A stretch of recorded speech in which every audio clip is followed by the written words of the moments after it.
पुंडलिक वरदारी हरे विठ्ठल श्री ज्ञानदेव तुकाराम पंढरीनाथ भगवान की जय।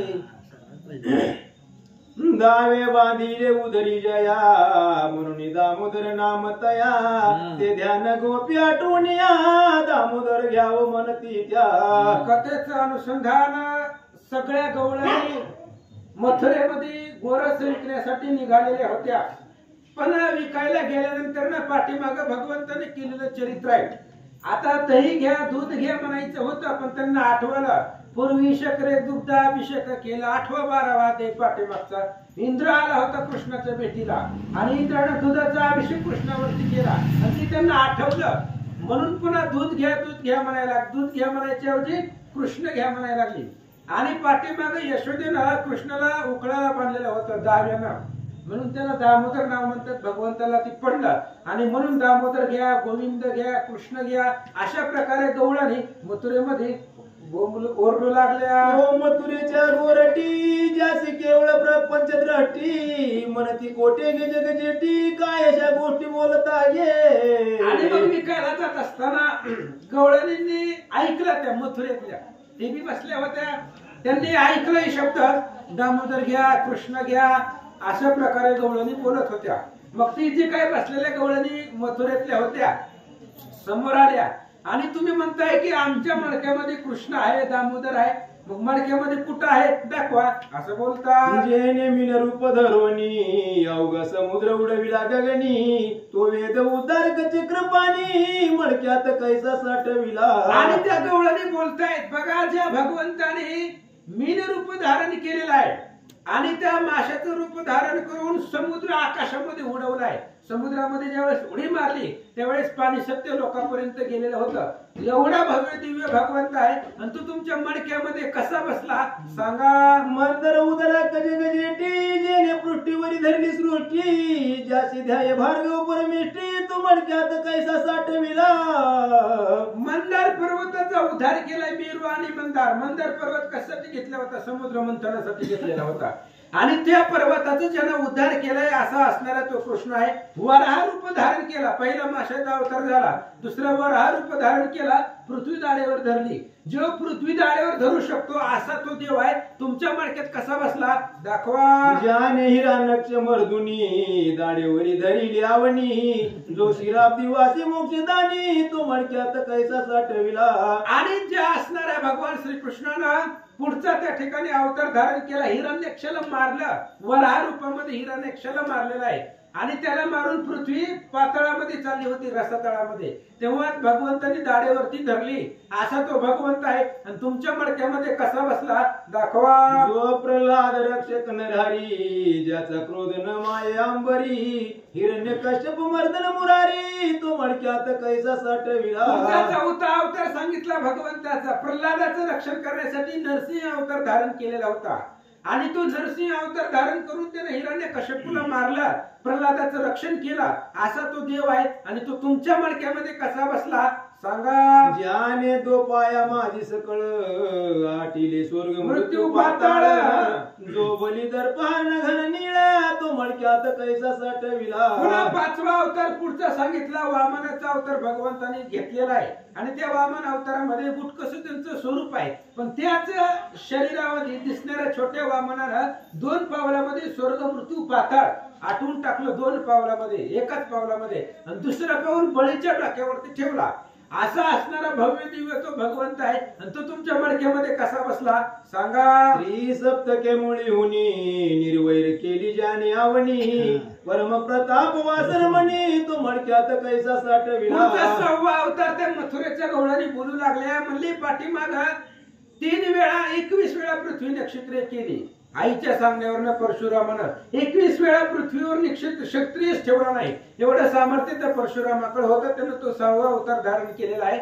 मग ज्याच्याकडे एवढं सामर्थ्य आहे तो असणारा भगवंत तुमच्या मडक्यात कसा बसला सांगा. जो कमललिनी मित्र कुलभूषण जो दुष्ट पिशिताशन मर्दन जो रावणांत कर गुणंदन तो मडक्यात कैसा साठविला.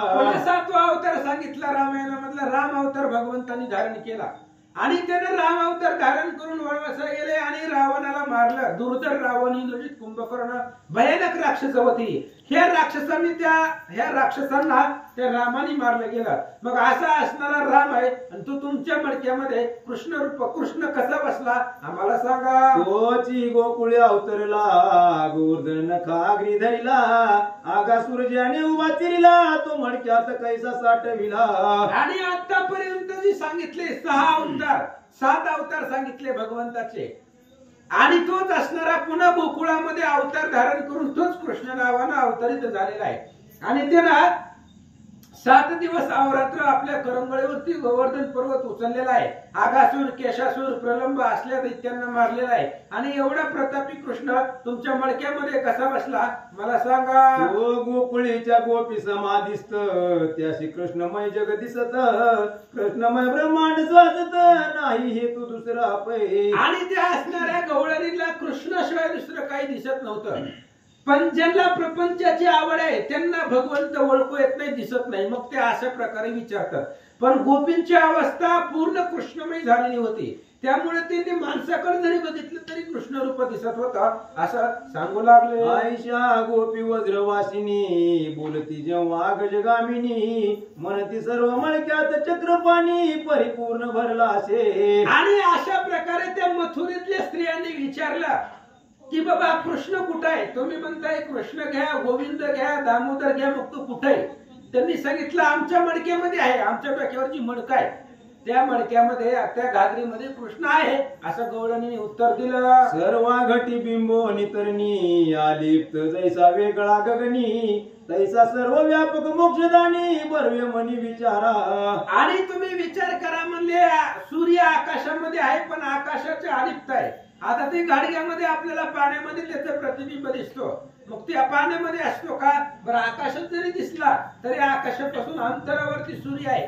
अख्ख्या जगाला प्रकाश देतो म्हणजे प्रत्येक ठिकाणी सूर्य आहे असं तसं कृष्ण प्रत्येक ठिकाणी आहे असं सांगतात. तुमच्या शरीर घटी पहा पुरते करणे वर्तती कोणाच्या सत्य मिरविता स्त्री पुरुष नामाते आना पुरते मनासी. अरे तुम्ही विचारता देव कुठं आहे देव कुठं आहे. तुम्ही तुमचा विचार करा. तुमचं शरीर कुणाच्या बळावरती चालतंय.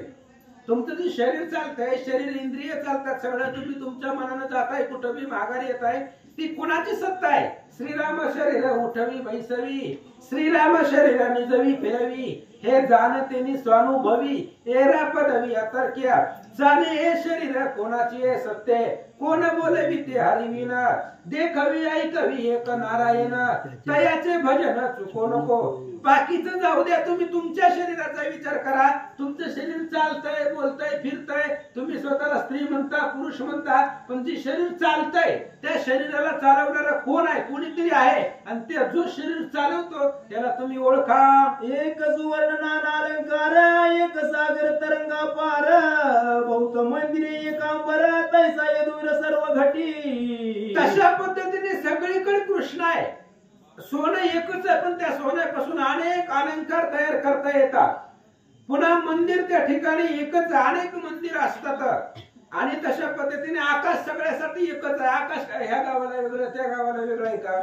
आकाश सगळ्याला सारखं आहे. तसं भगवान परमात्मा प्रत्येक ठिकाणी आहे असं त्या गवळणी बोलतात. जे जे भक्त बोलती ते ते यथार्थ करी श्रीपती सकळ गोपीच्या घटाप्रती दिसती मूर्ती हरीच्या. मग त्या गवळणीने आपलं जे काही मडकं होतं ती डोक्यावरनं खाली उतरवलं तर प्रत्येक मडक्यामध्ये कृष्ण दिसू लागला. कारण त्याचं कामच आहे. जे जे भक्त बोलती जसं जसं भक्त बोलतो तसं देवाला करावं लागतंय. त्याच्यामुळे भक्त फक्त बोलून जातो पण ते बोललेलं खरं करण्याचं काम देवाचं आहे. म्हणून गवळणी बोलून घ्या कृष्ण घ्या दामोदर घ्या असं बोलून गेल्या. पण त्या गवळणीचं बोलणं खरं करण्यासाठी त्यांच्या प्रत्येकीच्या मडक्यामध्ये कृष्णाला जाऊन बसावं लागलं असं सांगतात. घटाप्रती एक एक सुंदर त्रिमूर्ती दिसे सुकुमार गोपी तटस्थ पाहती सादर विवेक दृष्टी करुनिया. आणि प्रत्येकीच्या डोक्यावरती एक एक मडकं होतं दह्याचं. आणि त्या प्रत्येक मडक्यामध्ये कृष्णाची मूर्ती दिसू लागली पाहणाऱ्यांना सगळ्यांना. त्यांनी मडकं उतरून दाखवलं. प्रत्येक मडक्यामध्ये कृष्णाचं बालरूप त्यांना दिसू लागलं. म्हणजे जे गवळणी बोलल्या ते कृष्णानं खरं करून दाखवलं. मथुरेच्या गवळणींनी पाहिलं, आश्चर्य वाटलं. मनती नवल केले यादवेंद्रे, सर्व गटी व्यापिले हे तो खरे. वज्रवासिनी बोलिल्या उत्तरे, या सत्य नव्हती सर्वथा. मग त्या ज्यावेळेस मथुरेच्या गवळणींनी पाहिलं गेलं, प्रत्येक गाडग्यामध्ये मडक्यामध्ये त्यांचा कृष्ण होता. मग त्यांनी विचार केला, ही भगवंत आहे आणि ज्या ज्या आतल्या गवळणी बोलल्या ते सगळं खरं आहे. त्यांनी प्रत्यक्ष पाहिलं ना. आणि प्रत्यक्षाला प्रमाणाची गरज नाही. प्रमाणाची गरज कशाला असते? जे ऐकलं ते, जे प्रत्यक्ष डोळ्याने पाहिले त्याला पुरावा कशाला लागतो? आणि गवळणीने प्रत्यक्ष कृष्णाला त्या मडक्यामध्ये पाहिलं गेलं म्हणून धन्य धन्य गोकुळाच्या गवळणी आहेत असं मथुरेच्या गवळणी बोलतात. भक्त वचना पडता व्यंग, ते अंगे ओढवे श्रीरंग. जो शिराब्दी हृदय सतरंग, तो अभंग सर्वता. आणि भक्ताचं वचन जो भक्त बोलतो तसं भगवंताला करावंच लागतं.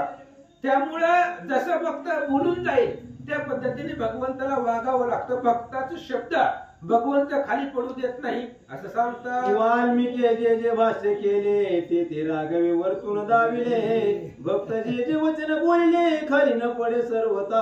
म्हणून नामदेव महाराज सांगतायत, बोलिले वाल्मिक कैसेची करीना, वरतोणी दाविन नामा म्हणे.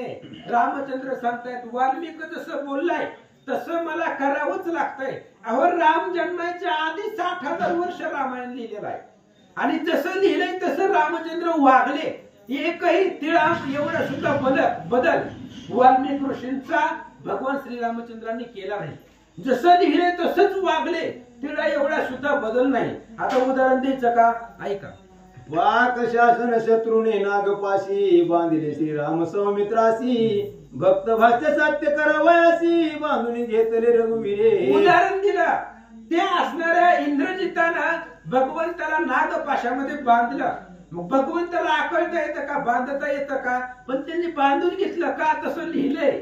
वाल्मिकी ऋषींनी रामायणामध्ये तसं लिहिलेलंच आहे की शरबंधनाचे 3 अध्याय युद्धकांडामध्ये 11, 12, 13 पुन्हा 32, 31, 32 आणि 33 ही 2 अध्याय ब्रह्मबंधनाचे.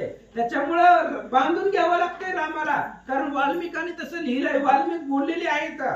वाल्मिक बोलल्यामुळं इंद्रजिताच्या नागपाशबंधनामध्ये रामाला अडकावं लागलं. नाहीतर देवाला बांधण्याची ताकद जगामध्ये कोणाकडेच नाही. पण भक्तांनी बोललंय म्हणून तसं रामाला वागावं लागतंय. आता ते रामायणामध्ये लिहिलं होतं वाल्मिकी ऋषींनी की रामचंद्राने नागपाशामध्ये अडकून घ्यावं म्हणून रामाने बांधून घेतलं असं सांगतात. जो क्षणे ब्रह्मांड रची ढासळी, तो श्रीराम पडला शरदाळी.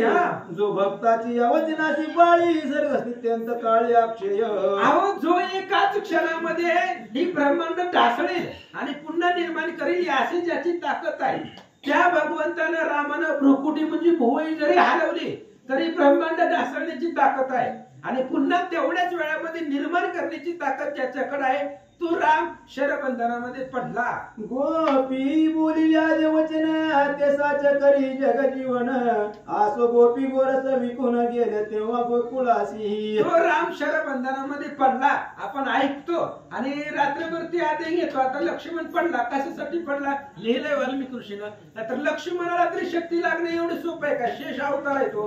पण वाल्मिकांनी लिहिलंय की 7 अध्यायामध्ये शक्ती घ्यायची म्हणून लक्ष्मण जमिनीवरती पडले. तसंच रामचंद्र त्या असणाऱ्या नागपाशामध्ये त्यांनी अडकून घेतलं. कारण भक्त बोललाय तसं त्यांना करावं लागतं. असू द्या.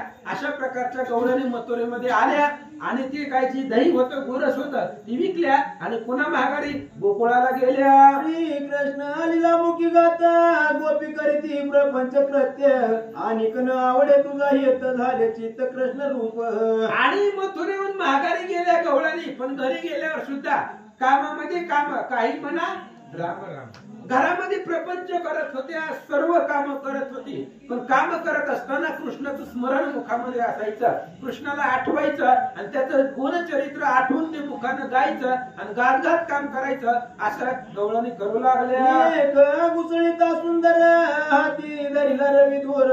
वृत्ती झाली कृष्णाकार दिवस निशीन आठवे. आणि एका असणाऱ्या गवळणीनं घुसळत होती ती म्हणजे मंथन करत असताना रवी आणि दोर, त्या रवीला दोर बांधलेला आणि दोन्हीकडून ती घुसळण करू लागली आणि घुसळत असताना तिला कृष्णाची आठवण झाली आणि कृष्णाची आठवण झाल्यामुळे ती कृष्णाच्या स्वरूपामध्ये निमग्न होऊन झाली आणि इकडे घुसळण चालूच होता. अशी अवस्था गवळणीची झाली. हरी रूपी तन्मय आपला वृत्ती विरोनी गेल्या सकळा जैसा लवणाचा पुतळा समुद्रामादी समरस. आणि त्या गवळणीची वृत्ती हरिमय झालेली होती. उदाहरण दिलंय श्रीधर स्वामींनी. समुद्रामध्ये पाण्यामध्ये मीठ टाकलं की ते मीठ पुन्हा बाहेर काढता येत नाही, कारण ती पाण्यामध्ये मिसळून जातं. तशा गवळणी सगळ्या कृष्णाच्या वृत्तीवरती, त्याच्या स्वरूपावरती मिसळून गेल्या होत्या असं सांगतात. घुसळीता चळती हसता परित्या पण समाधिस्थ पंच प्राणाधारे शरीर वर्तत सत्कर्माचरण करीता ती. आणि ती त्यांचं काम हाताने चालू आहे. घुसळण करायचं, घर काम सगळं चालू आहे. इंद्रिय ते हाताची सगळे काम करतायत. पंचप्राण शरीरामध्ये आहेत. पृथ्वी आप तेज वायू आकाश. ती पंचप्राण आपापली कामं शरीरामध्ये चालू आहेत, पण त्यांचं मन कृष्णाकडे गेलेलं होतं. कृष्णाचं स्वरूप अंतःकरणामध्ये ठसवलेलं होतं. बाकी हातापायाने सगळी कामं चालू आहेत, पण मन कृष्णाच्या चरणावरती होतं असं सांगतात. जो सुखासने जाय बैसून त्याचे कदा न चळे आसन वरी करी सकळ पर्यटन भक्त सुजान तैसेची. आणि तशा प्रकारे एक सुखाच्या आसनावरती बसलेला आहे. त्याचं आसन कधीही चढत नाही, पण सगळं पर्यटन करून येत असतं त्याचं मन. तशा पद्धतीने सगळं काम करतात गवळणी, पण मन कृष्णावरती जडलेलं होतं असं सांगतात. एवं गोपिका दळिता कांडिता येता जाता दुग्ध तापविता घुसळीता उदकानिता कृष्णात न विसरती. अशा प्रकारच्या सगळ्या गवळणी दळत असताना, कांडित असताना, येताना जाताना, दूध तापवताना, घुसळण करत असताना, सगळी कामं करत असताना कृष्णाला आठवू लागल्या. नंद आणि यशोदा हृदय आठविती श्री मुकुंदा त्याच्या लीला आठवणी सर्वदा झुरती भेटी करणे. नंद आणि यशोदेची तीच अवस्था झालेली होती. भगवान श्रीकृष्ण जन्मल्यापासून मथुरेमध्ये जाईपर्यंत जे जे चरित्र कृष्णाने केलेलं आहे ते चरित्र नंद यशोदा आठवीत होते आणि कृष्णाच्या भेटीची ओढ त्यांना लागलेली होती. यशोदा करिता मंथन बाळलेला आठवी संपूर्ण मने हे कृष्ण मधुसूदन गेलास टाकून वासी. यशोदा पुन्हा आपल्या घरामध्ये मंथन करू लागली. रविद्वार घेऊन त्या ठिकाणी घुसळण करू लागली, पण तिला लहानपणी आठवत होतं, मी घुसळण करत असताना कृष्ण माझ्यापाशी येत होता, माझा हात धरत होता. आणि या अशा प्रकारचे जे काही लीला कृष्णाने करत केलेल्या होत्या त्या सगळ्या यशोदेला आठवू लागल्या आणि आठवून डोळ्यामधून पाणी येऊ लागलं. पुतना प्राण शोषणा हे तृणावर्त असुर छेदना हे मुरारे शेकड भजना गेलास टाकून माते. हे गोपी मानस राजहंसा हे कालिया मर्दना पुराण पुरुष हे गोवर्धन उदाहरण ऋषिकेच्या गेलास टाकून माते. हे कृष्णा कमल पत्राक्षा हे मधुकैट भारे सर्व साक्षा हे केशी प्राणांत का गोपवेशा गेलास टाकून मासी. अशा प्रकारे त्या ठिकाणी असणाऱ्या यशोदा आणि गवळणी प्रत्येक कामामध्ये कृष्णाचं स्मरण करू लागल्या आणि आम्हाला एकाएकी सोडून गेला आणि सोडून गेल्यामुळे अफाट दुःख त्यांना होऊ लागलं. त्यामुळे प्रत्येक काम करताना त्यांना कृष्णाची आठवण होऊ लागले. माझे सावळे डोळसे सुकुमारे कृष्णबाई श्याम सुंदरे उदार वदन मुरलीधरे गेलीस टाकून मासी. आणि माझे असणारी सावळी कृष्णाबाई होती. उदार अशा प्रकारचा चेहरा होता, कमळासारखे डोळे होते, सुहास्य मुख होत. अशा प्रकारची कृष्णाची मूर्ती यशोदा आपल्या हृदयामध्ये आठवून रडू लागले. आईचे आठवून हरी गुण यशोदा देवी करी मंथन नैनी वाहे अश्रू जीवन प्रेम करून सद्गदित. अशा प्रकारची यशोदा आठवू लागली गुण भगवंताचा आणि घरामध्ये मंथन कामधंदा करत होती. मनामध्ये कृष्णाचं चिंतन सुरू होता, कृष्णाच्या लीला आठवत होते आणि मनातल्या मनात यशोदा रडू लागल्या. आईचा वृत्तांत गोकुळीचा जाणून आस का प्रेमळांचा जो कनरूप वैकुंठपुरीचा काहीतरी तपय झाला. आणि इकडं गवळणींची जी अवस्था झालेली होती, यशोदेची जी अवस्था आहे ती कृष्णाला मथुरेत कळली आणि कळतं भगवंताला आपल्या मनातलं काय आहे ती सगळं कळतं. म्हणूनच त्या ठिकाणी तुझी चिंता त्याशी सर्व आहे. आपल्याला काय पाहिजे हे भगवंताला कळतं. फक्त योग्य वेळ भगवंत योग्य वेळेची वाट पाहत असतो. तसा कृष्णानं आई बघितलं, सगळ्यांचं अंतकरण जाणलं गेलं आणि मथुरेमध्ये कृष्ण होते त्यावेळेस काय करतात ऐका.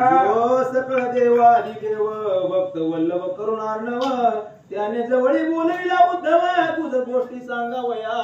आणि मग कृष्णाला आठवलं की आपलं सगळं आठवण करतायत गोकुळातली लोक, आपले वडील नंद आहेत, आई आहे यशोदा, गवळणी आहेत आणि त्या सगळे आपलं स्मरण करतात, आपल्यासाठी झुरतात. ही कृष्णानं ओळखला म्हणून त्या कृष्णानं उद्धवाला जवळ बोलवलं आणि उद्धवाला काय सांगतात ऐका. उद्धव परम चतुर्ज्ञाता सात्विक प्रेमळ उदार तत्वता त्याही वरी हरीचा आवडता प्राणाहून पलीकडे. आणि उद्धव कसे आहेत, ज्ञानी विवेकी आहेत, अतिशय ज्ञान उद्धवाकडे आहे आणि ते असणारे उद्धव ज्ञानी असून कृष्णाला आवडती आहे.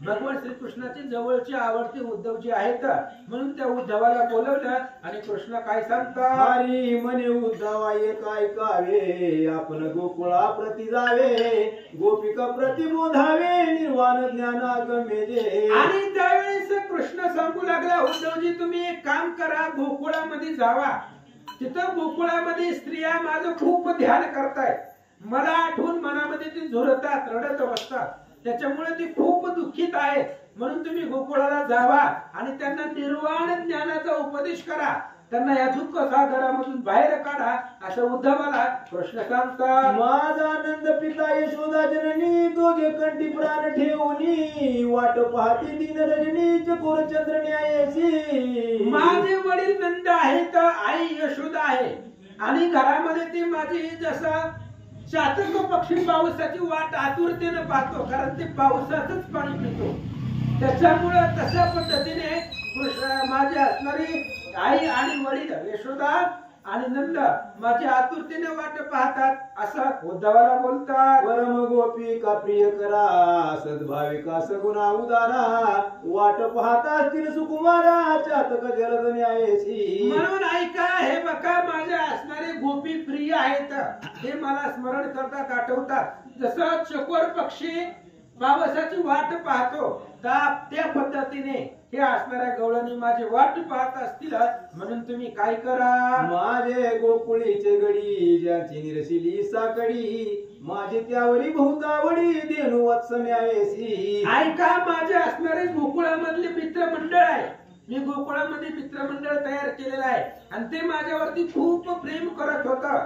मी जवळ असताना ते खूप त्या ठिकाणी माझ्यावरती अद्भुत अशा प्रकारचा स्नेह होता त्यांचा, जसं वासराचा गायीवरती असावा, वासरू गाय आपल्या वासराला विसरत नाही, तशा पद्धतीने ती माझी आठवण करतात असं कृष्ण बोलतात. यासी मी सांडून आलो सकाळी का माझे दुःखी झाले गोपिका दैस कृपणाचे धन जाई देखा त्याच्या दुःखाशी पार नाही. आणि त्या सगळ्याला सोडून मी आलोय, मी मथुरेमध्ये मला कंसाचे दूत न्यायला आले, वापरूनच आले होते न्यायला, लगेच मी त्या ठिकाणी आलो आणि त्या सगळ्यांना दुःख समुद्रामध्ये लोटलं. एखादा कृपण असावा, आधी चिंबूट असावा आणि त्याचं सगळं असणाऱ्या धनाचं साठा हरवावा, त्याला जेवढं दुःख होतं तेवढं दुःख त्या गवळणीला आणि मित्रमंडळाला झालं. जा म्हणता मागारे नजरती या गुराशी येती काकुळती त्या पुढे पदर पसरती एक पडती मूर्छांगत. अहो उद्धवजी, तुम्हाला माहिती नाही, मी ज्या वेळेस गोकुळामधून येत होतो त्यावेळेस त्या गवळणीची काय अवस्था झाली होती. उद्धव जा म्हणत होते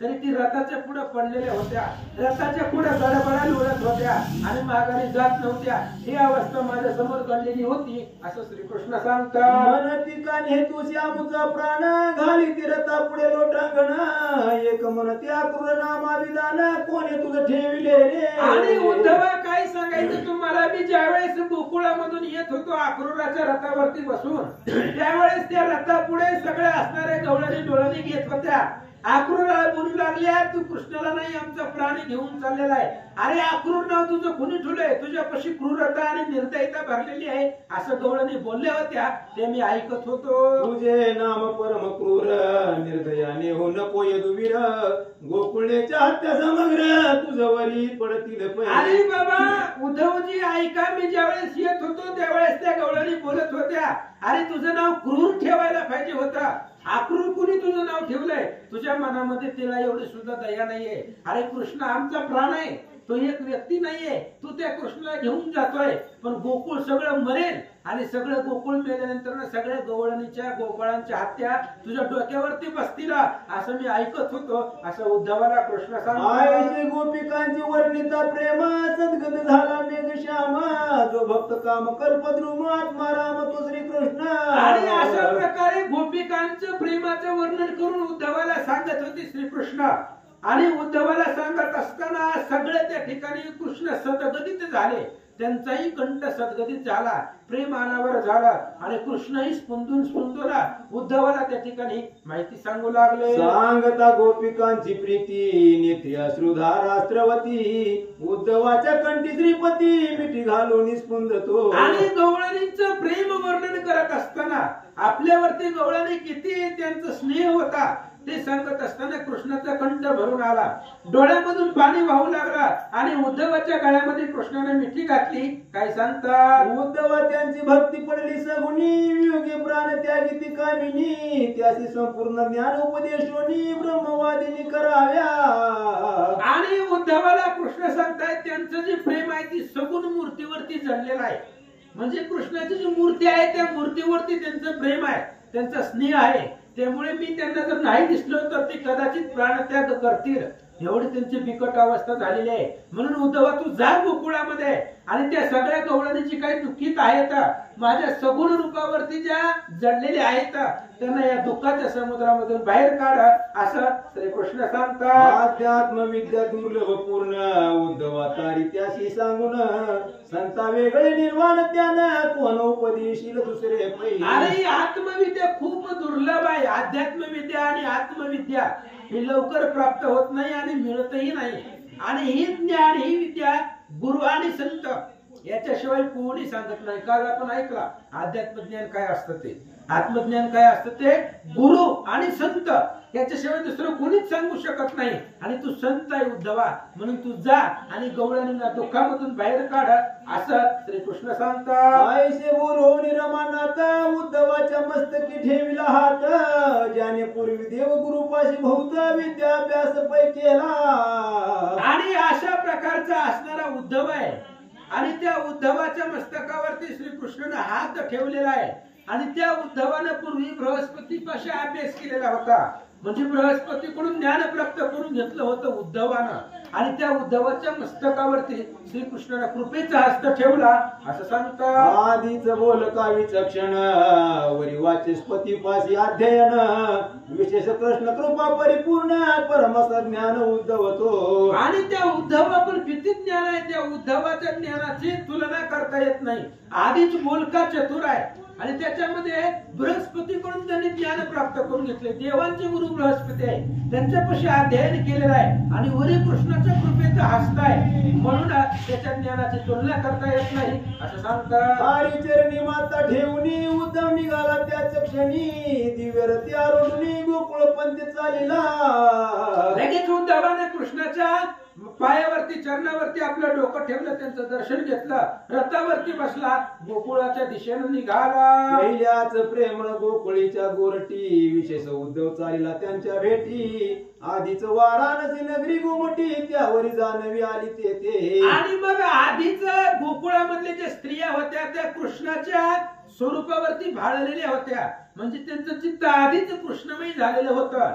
आणि कृष्ण भक्त उद्धव तिथं चाललेला आहे. जसं आधीच वाराणसी क्षेत्र पुण्य पवित्र आहे आणि त्या वाराणसी नगरीमध्ये जानवी गंगा येऊन राहावी, तशा पद्धतीने सांगू लागले. सुदैवासी सापडे परिस पुण्यवंता जुडे निर्दोष यश, दिव्यांजन पयाळासा अकस्मात लाभे देवी. उदाहरण देऊ लागले. एखादा सुदैव आहे, भाग्यवान आहे आणि त्या भाग्यवंताला परिस सापडावा, पुण्यवंताच्या पदरामध्ये यश प्राप्त व्हावं. एखादा पायाळू असतो आणि त्या पायाळूला दिव्य अशा प्रकारचं अंजन मिळावं, तशा प्रकारची अवस्था झाली. आधीच वन शोभिवंत त्यावरी आला वसंत, पहिलेच चतुर पंडित प्रेमळ भक्त त्यावरी. आधीच वन शोभिवंत आहे, वनाला आधीच बहर आलेला आहे आणि त्याच्यामध्ये पुन्हा श्रावण महिना यावा, म्हणजे वसंत ऋतू यावा. आणि या महिन्यामध्ये जे असतात फुलांना फळांना भर येते. आधीच वन शोभिवंत आहे, फुलं फळांनी भरलेला आहे आणि त्याच्यामध्ये वसंत ऋतू यावा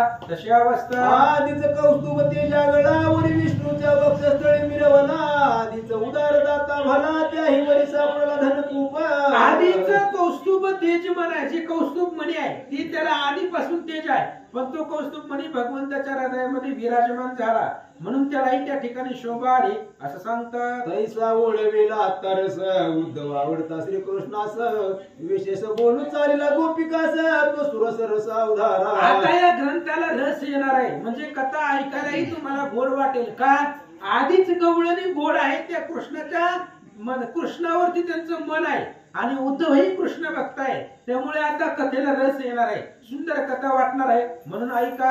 आसोवात वेगेरत चालीला उद्धव गोकुळा समीप आला, तो गाई परतल्या गोकुळा गोरज झाकीला रथ त्याने. असं म्हणले वाऱ्याच्या वेगानं मथुरेहून रथ उद्धवानं चालवला आणि संध्याकाळच्या वेळेला म्हणजे 5-6 वाजता गायी माघारी फिरतात गोकुळाकडे, त्यावेळेस उद्धव गोकुळामध्ये त्यानं प्रवेश केला, पण गायीच्या धुळानं त्याचा रथ परिपूर्ण झाकून गेला होता असं सांगतात. गोरज स्नान पुण्य आगळे रथा समेत उद्धवे केले, गोभार चौकडे दाटले उद्धवे थोपिले रथाशी. आणि गायीच्या पायाची धूळ, या धुळानं उद्धवाचा रथ झाकला गेला, म्हणजे गायीच्या पुण्य स्पर्शाने तिच्या असणाऱ्या पायापासून उडालेली धूळ, त्या धुळीमध्ये उद्धवानं स्नान केलं आणि गायीचे एवढे भार होते, त्या भारामध्ये रथ उद्धवाचा थांबला गेला असं सांगतात. जी जी कृष्णाने लाविली रीती तैसेच नित्य गोपाळ वर्तती, वेदाज्ञेप्रमाणे चालती विद्वजन जैसे का.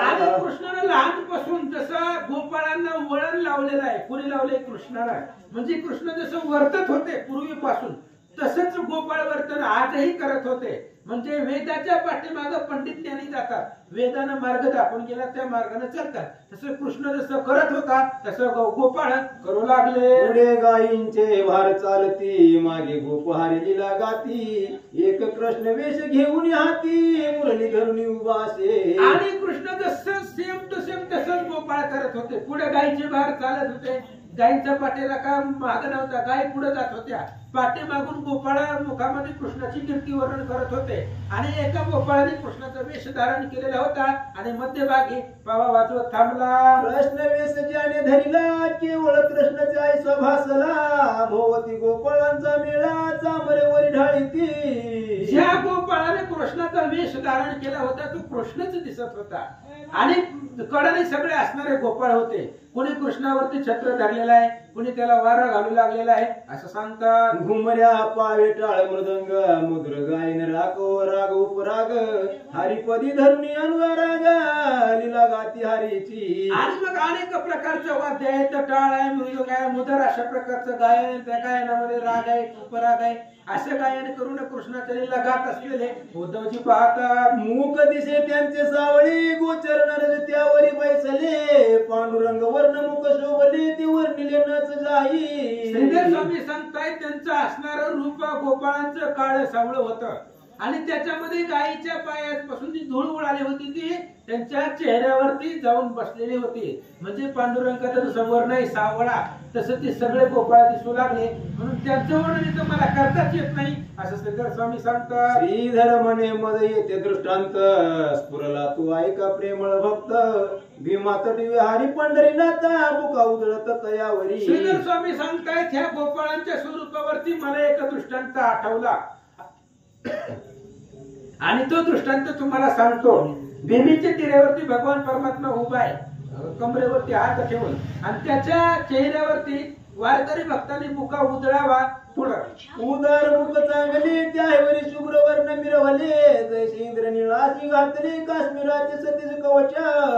आधीच मुख त्यांचं चांगलं होतं, पण गायीचं गोरस त्यांच्या मुखावरती धूळ बसलेली होती, म्हणून त्याच्यामध्ये ते अधिक शोभिवंत दिसू लागलं अशा प्रकारे सांगू लागले. आसो उद्धवे दे कोणी तो महा उत्साह, अंगी दाटले अष्टभाव, मने धन्य धन्य या जनांचे दैवत भूत पुण्याचले. आणि अशा पद्धतीने उद्धवाने तो महोत्सव पाहिला. संध्याकाळची वेळ होती, उद्धवजी आलेले होते, गोकुळामध्ये सगळे गोपाळ माघारी आलेले होते, कृष्णाचं चरित्राचं गायन करतायत, कुणी कृष्ण होऊ ना त्या ठिकाणी सगळे गोपाळ जमा केलेले ती उद्धवानं पाहिलं गेलं आणि उद्धवाला मग आठवलं यांचं अद्भुत पुण्य आहे, यांच्या पुण्याचीच गणना करता येत नाही असा विचार करता धन्य वृंदावनी चित्रण पाषाण लागले जेथे कृष्ण चरण जन्म सार्थक परिपूर्ण केले याची लोकांनी आणि धन्य वृंदावनीचे हे गोकुळामध्ये राहणारे तृण पाषाण सुद्धा धन्य आहे. इथं सगळे राहणारे जीव जंतू झाड वेली दगड पशु पक्षी सगळे सगळे धन्य आहेत, कारण या ठिकाणी कृष्णाचे चरण लागले आहेत असं उद्धव बोलतात. श्री गणेशाय नमः. श्री सीतारामचंद्राभ्याय नमः. धन्य वृंदावनी चित्रण पाषाण लागले जेते कृष्ण चरण जन्म सार्थक परिपूर्ण केली याच लोकांनी. आणि त्यावेळेस उद्धवजी सांगू लागले याच लोकांनी जन्माचं सार्थक केलंय. आपल्याला जन्माचं सार्थक लक्षातच येत नाही. तुका म्हणे जन्म आल्याचे सार्थक विठ्ठलाची एक देखलिया. आणि त्याने विठ्ठलाला पाहिलेलं होतं, विठ्ठलासोबत ते खेळलेले होते गोपाळ लोक. गोकुळातली प्रत्येक लोक कृष्णासोबत राहिलेली आहेत, म्हणून याच लोकांनी जन्माला येऊन सार्थक केलंय असं उद्धवजी बोलतात. गोकुळात प्रवेशार्थ राजविधीने सत्वर जात घरी कृष्ण लीला गात रवणे ऐकत उद्धव. आणि गोकुळामध्ये रथ प्रवेश केला, उद्धवानं प्रवेश केला. गोकुळामधून जात असताना नंदाच्या घराकडे जायचं होतं. जाताना अनेक घरं लागलेली होती आणि प्रत्येक घरामधून कृष्ण चरित्राचं गायन उद्धवाला ऐकू येत होतं असं तो पाहू लागला. गाई वाऱ्यात प्रवेश ती वेगती जे जे गाई सवे जायची गोपिका रीती धावी ती तैसी उद्धव जाता लक्षित असे. आणि मग उद्धव जात असताना पाहू लागले गायी ज्या वेळेस माघारी येत होत्या त्यावेळेस आधी कृष्ण कसा करत होता. गायी आल्याबरोबर गवळणी ताट घेऊन येत होते कृष्णाला ओवाळायला. तेही प्रथा आज तशीच उद्धवजी पाहू लागलेला आहे. म्हणजे विलुकून जात जात प्रत्येक घरामध्ये तू पाहू लागलेला आहे. त्याला कृष्ण चरित्र ऐकू येऊ लागलं. श्री कृष्ण लीला कहाणी ऐकता गायीची पाना फुटे तत्वता कृष्ण ध्यान गीत गाता ऐकता गायी होंबरती. आणि उद्धवजी पाहताय सूक्ष्म दृष्टीने निरीक्षण करतात उद्धवजी. ज्यावेळेस प्रत्येक घरामध्ये कृष्ण चरित्र कृष्णाला वर्णन केली जात होती त्यावेळेस गायीला पाना फुटत होता.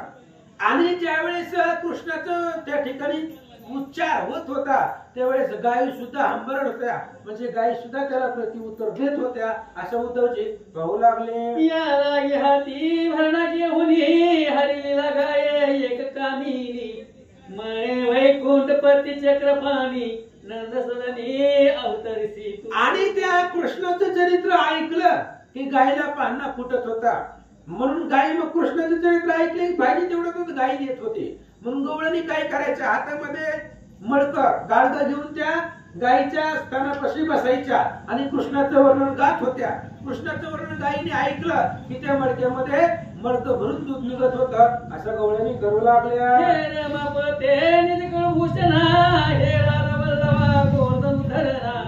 मुरलीधर पुतना प्राणहरणा दुर्जन भंजना.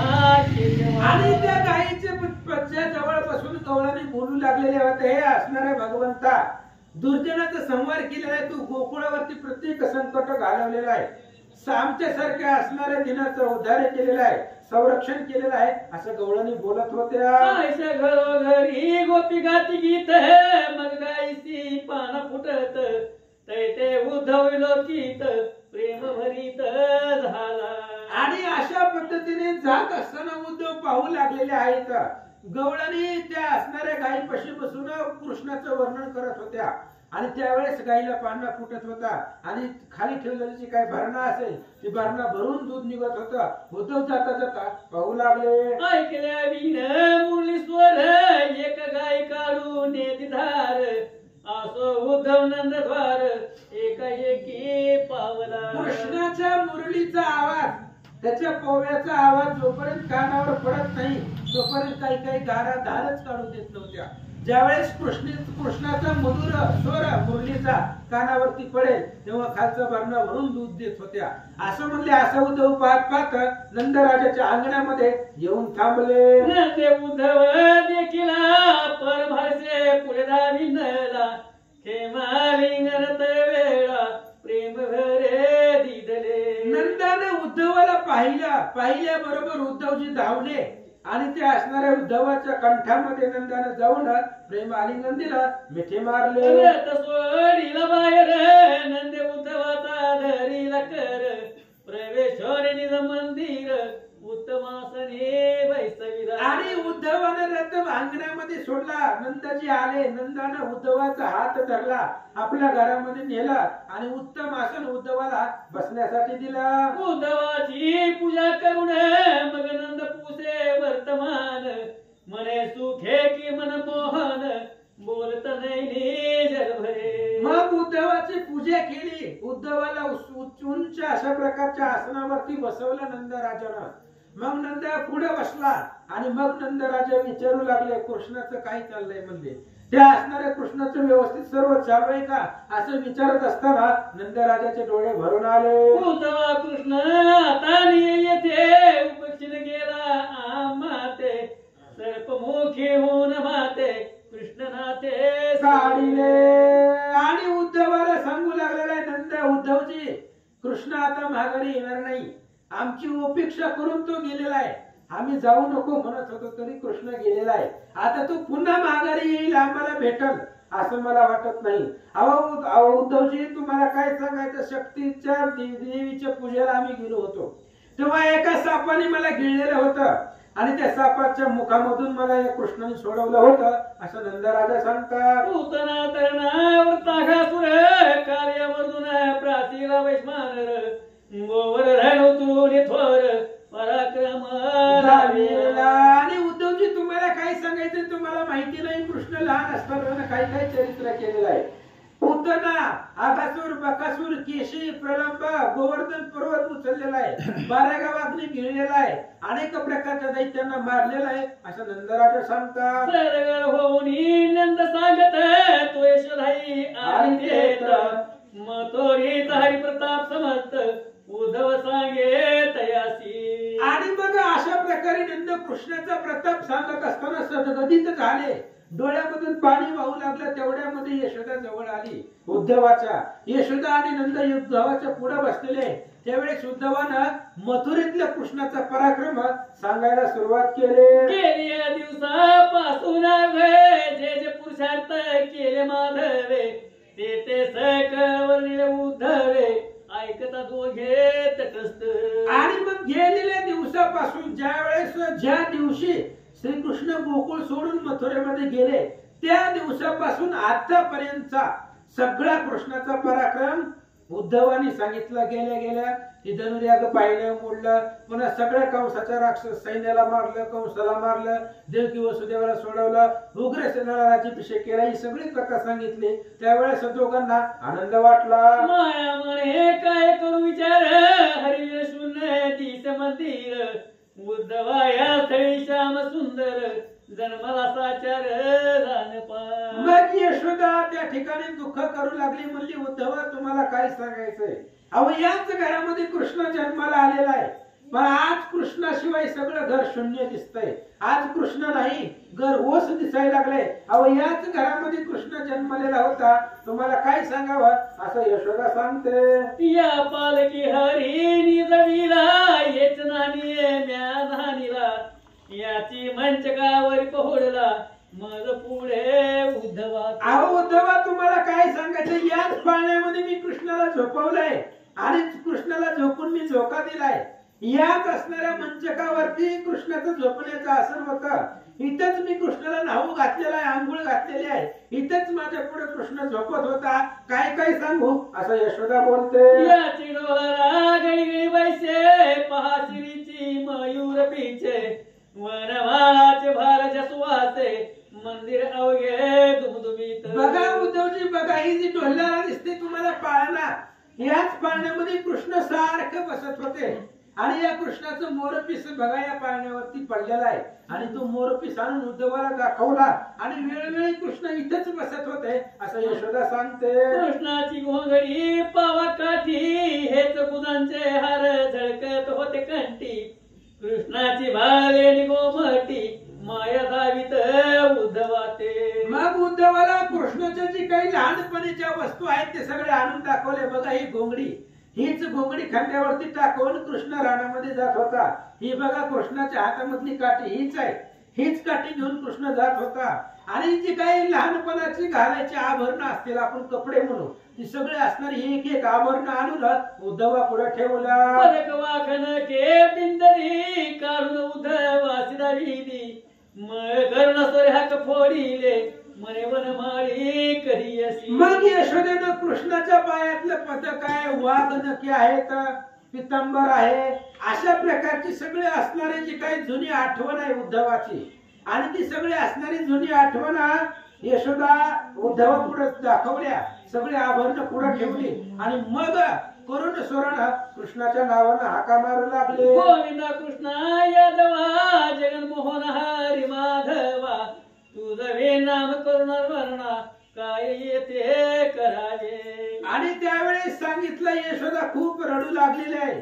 यशोदेने सांगितलं, कृष्णा अरे त्या ठिकाणी आम्हाला सोडून गेला, आम्हाला खूप दुःख वाटायला लागलंय, त्रास होऊ लागलेला आहे, आमच्या जीवाला कंठ भरून आलेला आहे. अशा प्रकारे उद्धवाच्या पुढं कृष्णाच्या नावानं यशोदा हाका मारू लागली. ओम श्री गणेशाय नमः, श्री सरस्वती नमः, श्री सीतारामचंद्राय नमः.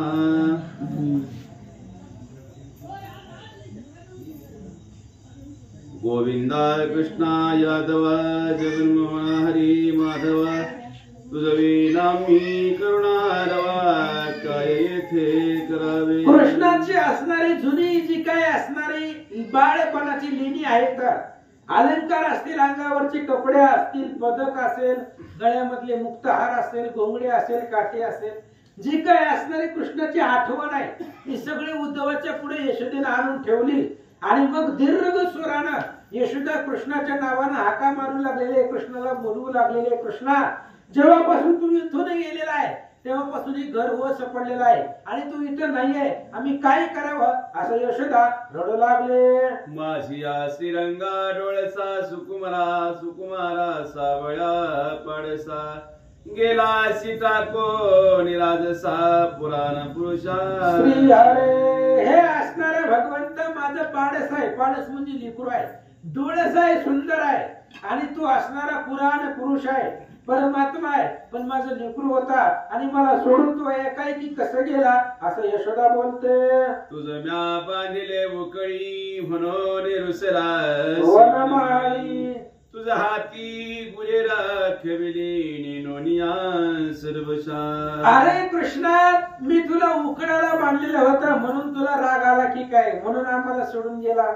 अरे उकडाला तुला बांधलं, निर्दयीपणा होता माझ्यापाशी तेव्हा, तुझा मी विचार केला नाही, आणि तुला या हाताने मी बांधलेला होता, तो राग मनामध्ये धरलून मला सोडून गेला की काय, किंवा तुझं स्वरूप न ओळखून तुला गायीच्या मागे पाठवलं, गायी राखण्यासारखं काम मी तुला लावलं, म्हणून माझ्यावरती रुसला की काही कृष्णा का सोडून गेला. तुझे पायावरी हानिले मृतिका भक्षिता तडले माझे हात हे जळाले कैसे भ्रांत झाले.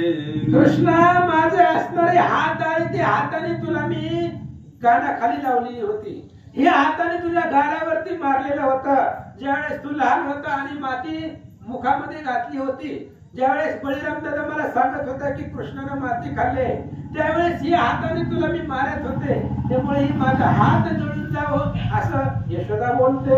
तुझे स्वरूपणी शिकेशी म्हणून या रुसलासी तू क्षीरसागर विलासी दटाविती गोपी तुते. अरे कृष्णा, तुझं स्वरूप आम्ही ओळखू शकलो नाही. ज्यावेळेस तू आमच्यापाशी होता त्यावेळेस तुझं स्वरूप आमच्या लक्षामध्ये आलं नाही. आम्ही तुला नाना प्रकारे त्या ठिकाणी त्रास दिलेला आहे. अरे काही काही गवळणी तुला दम देत होत्या आणि त्या गवळणीच्या दमाला, त्यांच्या बोलण्याला घाबरून तू सुद्धा उभा राहत होता. असा समुद्रामध्ये राहणारा तू आहे, पण गवळणीच्या एका शब्दाच्या बाहेर जात नव्हता असं यशोदा बोलते. तुझ्या पोटी जन्मला परमेष्टी हृदयी ध्याय धुरजती तू सर्वा वरिष्ठ जगजेठी हिरकाविती गोपी तुते. अरे कृष्णा, तू आमच्या त्या ठिकाणी बाळ होता, पण तुझ्या पोटी ब्रह्मदेवाचा जन्म आहे. ब्रह्मदेव सुद्धा तुझं लेकरू आहे आणि तुझं स्मरण करतो तो महादेव. महादेव सुद्धा तुझं स्मरण करतो, ब्रह्मदेव तुझ्या पोटीचं बाळ आहे. आणि असं असताना सुद्धा गोपी तुला त्या ठिकाणी दम देत होत्या, गोपी तुला त्या ठिकाणी बोलत होत्या, असं यशोदा बोलते. उद्धवान लगे घरदार आता मी कोठे जाऊ सांग तत्वता. उद्धवा या गोष्टी ऐकता हृदय झाला सद्गदित. यशोदेने सांगितलं, उद्धवा आता मला घरदाराची आशाच राहिली नाही. अरे या घरामध्ये कृष्णच नाही राहिला तर हे घराला काय किंमत आहे. आता मला घरदार नको उद्धवा. त्यावेळेस उद्धव यशोदेचं करुण वाणीचं बोलणं उद्धवानं ऐकलं आणि उद्धवाचा सुद्धा कंठ सद्गदित झाला. उद्धवाच्याही डोळ्यामधून पाणी वाहू लागला. उद्धव म्हणे धन्य तुमचा भाव, तुमच्या मंदी क्रीडला माधव. नाना विलास कौतुक राघव दाविले सर्व तुम्हात. उद्धवाने सांगितलं, तुमचा भाव धन्य आहे आणि तुमचा भाव धन्य असल्यामुळे तुमच्या अंगणामध्ये कृष्ण खेळला. तुमच्या अंगणामध्ये, मांडीवरती, घरामध्ये, गोकुळामध्ये, प्रत्येक गवळणीच्या घरामध्ये कृष्ण गेलेले होते. तुमचा कृष्णावरचा भाव धन्य आहे, तुमचं कृष्णावरचं आघात प्रेम आहे, असं उद्धवजी बोलतात. जे गदा सजनकाचे हृदय रत्न, जे पद्मध्वजाचे देवार्चन, जे नारदिकांचे गायन पूर्ण सनकादिकाची ध्येय मूर्ती. उद्धवाने सांगितलं, तुमच्या घरामध्ये जो राहिला नांदला तो काही सामान्य नाही. महादेव ज्याचं ध्यान करतो तो आहे. नारद ज्याच्यासाठी गायन करतो तो गायन ज्याचं करतो तो कृष्ण आहे. अनेक देवदिकांचं पूज्य स्थान म्हणजे कृष्ण आहे. भक्त ज्याचं पूजन करतात तो कृष्ण आहे आणि तो तुमच्या घरामध्ये राहिला, नांदला, खेळला, असं उद्धव सांगतात. जे मूळ प्रकृतीचे निगमूळ, जे निगम वृक्षीचे सुपक्क फळ, तो ब्रह्मानंद वैकुंठ पाळ तुमचे घरी क्रीडला. आणि ज्या सगळ्या सुखाचं सुख आहे, अगम निगम अशा प्रकारचे शास्त्र आहे आणि त्या शास्त्ररूपी वृक्षाचं फळ म्हणजे कृष्ण आहे. आणि तो कृष्ण तुमच्या घरामध्ये खेळलेला आहे, तुमच्या हृदयामध्ये तो नांदलेला आहे, तुमच्या या असणाऱ्या सगळ्या गोकुळामध्ये त्यानं वास केलेला आहे. उद्धवजी बोलतात, आयसे बोलता सरली यामिनी, घरोघरी जाया झाल्या कामी. उद्धव प्रातस्नानाचे क्षणी, जाता झाला यमुने.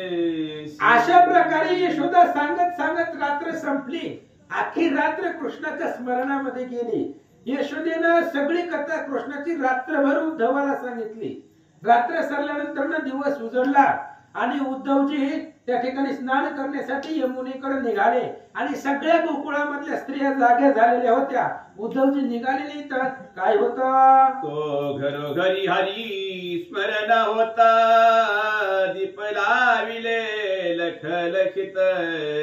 सडा सामरजन करो नि प्रशस्त, वास्तु पूजा करीत. उद्धव निघालेला आहे. नंदाच्या घरापासून यमुनेकडे चाललेला आहे. जात असताना गल्लोगल्लीमधून, गावागावामधून उद्धव जात असताना प्रत्येक घरामधून कृष्णाचं चरित्र ऐकू येत होतं. सकाळ सकाळ रामपारामध्ये कृष्णाचं चरित्र प्रत्येक जण मोठमोठ्यानं वर्णन करत होता.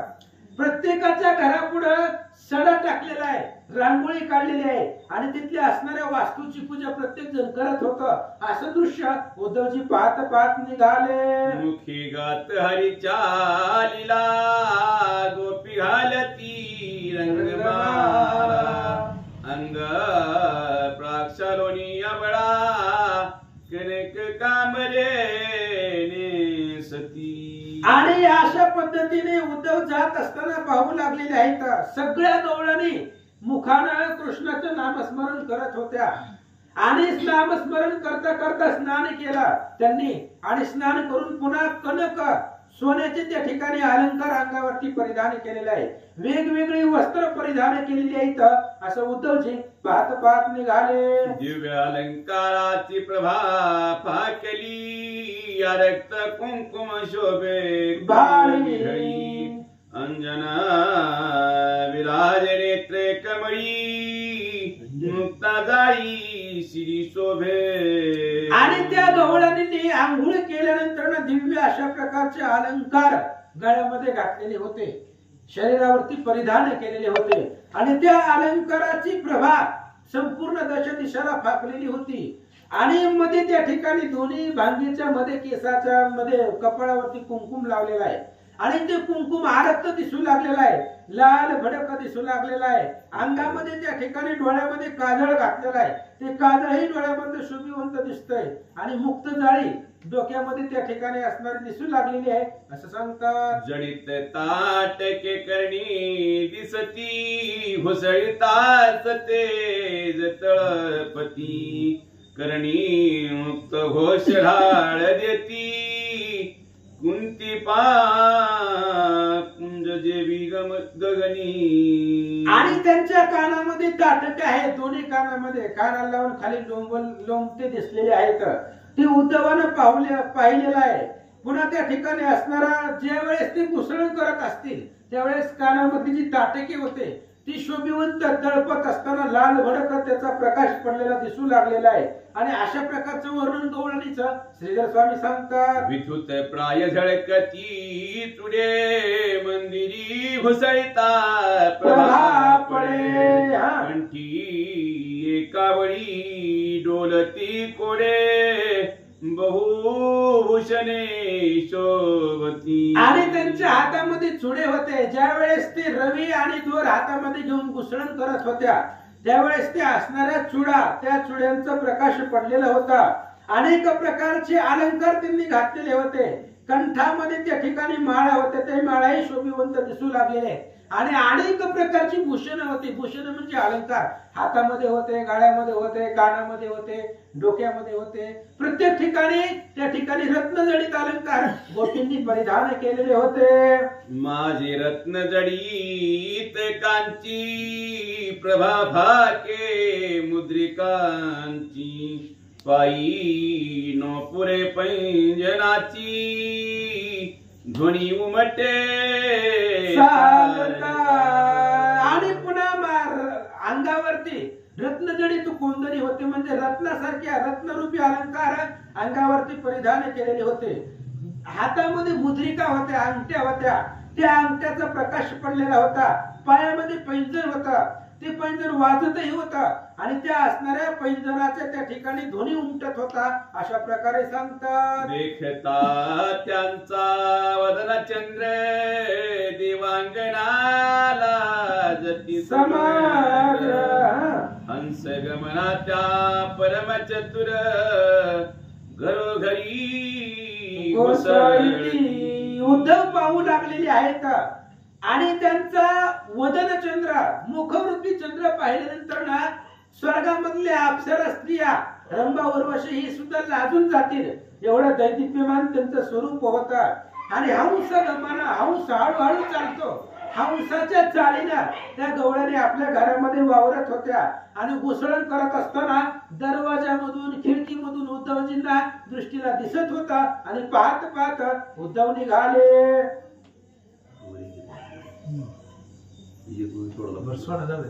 तो वासरमणी चक्रे प्रगटले मंथन गोपिकांचे संपले यमुना जीवना लागी ते वेळे घट घेऊन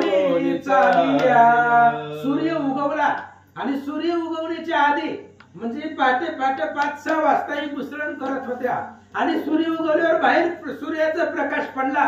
त्यावेळेस त्या गवळणींनी घागरी घेतल्या डोक्यावरती आणि घागरी घेऊन यमुना नदीकडे पाणी आणण्यासाठी निघालेल्या होत्या असं सांगतात. द्वारावरोनी गोपीदात तो देते देखिला दिव्यर्थ म्हणती कोणाचा संदेह येत कोणाला नकळे. आणि ज्यावेळेस गवळणी पाण्याला जात होता पाठीमाग विषयी येऊन गेली राधा ज्यावेळेस पाण्याला जात होती त्यावेळेस यशोदेच्या नंदाच्या घरावरून जात होती आणि त्यांचं घर मध्ये लागत होतं आणि घरापासून पुढे यमुना नदीकडे जावं लागत होतं. म्हणून सगळ्या गवळणी डोक्यावरती घागरी घेऊन यमुनेकडे चालल्या होत्या. पण रस्त्यामध्ये नंदराजाचं घर लागलं आणि त्याच्या अंगणामध्ये दिव्य अशा प्रकारचा रथ त्या गवळणीला दिसला. मग गवळणीने विचार केला, रथावरती बसून कोण आलं? म्हणती निर्भय तो अक्रूराजेने नेला जगदुद्धार. आता कोण आला तो समाचार नवीची साजनी. आणि रथ पाहिला त्यावेळेस गवळणींना आठवलं, पाठीमाग असाच रथ घेऊन आला होता तो अक्रूर, निर्दयपणाचा, क्रूर मनाचा होता. आणि मनामध्ये त्याच्या दयाच नव्हती, निर्दयी होता. असा अक्रूर पाठीमागे एकदा रथ घेऊन आला होता. आणि आमचा प्राणरूपी कृष्ण तो घेऊन गेला. पण आता कोण आले हाच रथ घेऊन, असाच रथ घेऊन, त्या आपल्याला कोण आले ते माहिती करून घ्यावं लागेल असं गवळणी बोलतात. ऐशा गोपी तेव्हा बोलती कृतांत भगिनी प्रती. तो येता देखिली दिव्य मूर्ती उद्धवाची. अशा प्रकारे गवळणी रस्त्यामध्ये चर्चा करत बोलत यमुना नदीवरती पाणी आणण्यासाठी निघालेल्या होत्या. तेवढ्या वेळामध्ये उद्धव स्नान करून महागारी येत होता. आणि महागारी येत असताना उद्धवाची जी मूर्ती होती ती मूर्ती ह्या गवळणींनी पाहिली. मित्र कन्या तिरी स्नान केले शुद्ध द्वादशे नेसला वसन पिवळे उत्तरणीय वस्त्रे रुळे दिव्य. मग उद्धवाचं स्वरूप त्या गवळणींनी कसं पाहिलं? त्या असणाऱ्या नदीमध्ये, यमुना नदीमध्ये स्नान केलेलं आहे. स्नान करून बाहेर आल्यानंतर ना 12 ठिकाणी गंध लावलेला आहे उद्धवजींनी. पिवळा पितांबर अंगामध्ये परिधान केलेला आहे. आणि त्या पितांबराची दिव्य अशा प्रकारची प्रभा आहे. असं रूप गवळणीने पाहिलं. कृष्णाच सारिके कृष्ण भक्त अलंकार तैसेची शोभता. गोपिका निरखुणी पाहत तो तेथे उद्धव. आणि त्या गवळणीने पाहिलं तसं कृष्णाचं रूप पूर्वी होता तसं उद्धवाचं भासू लागलं, दिसू लागलं. आणि देवाचे जे भक्त आहेत ते देवासारखेच दिसत असतात.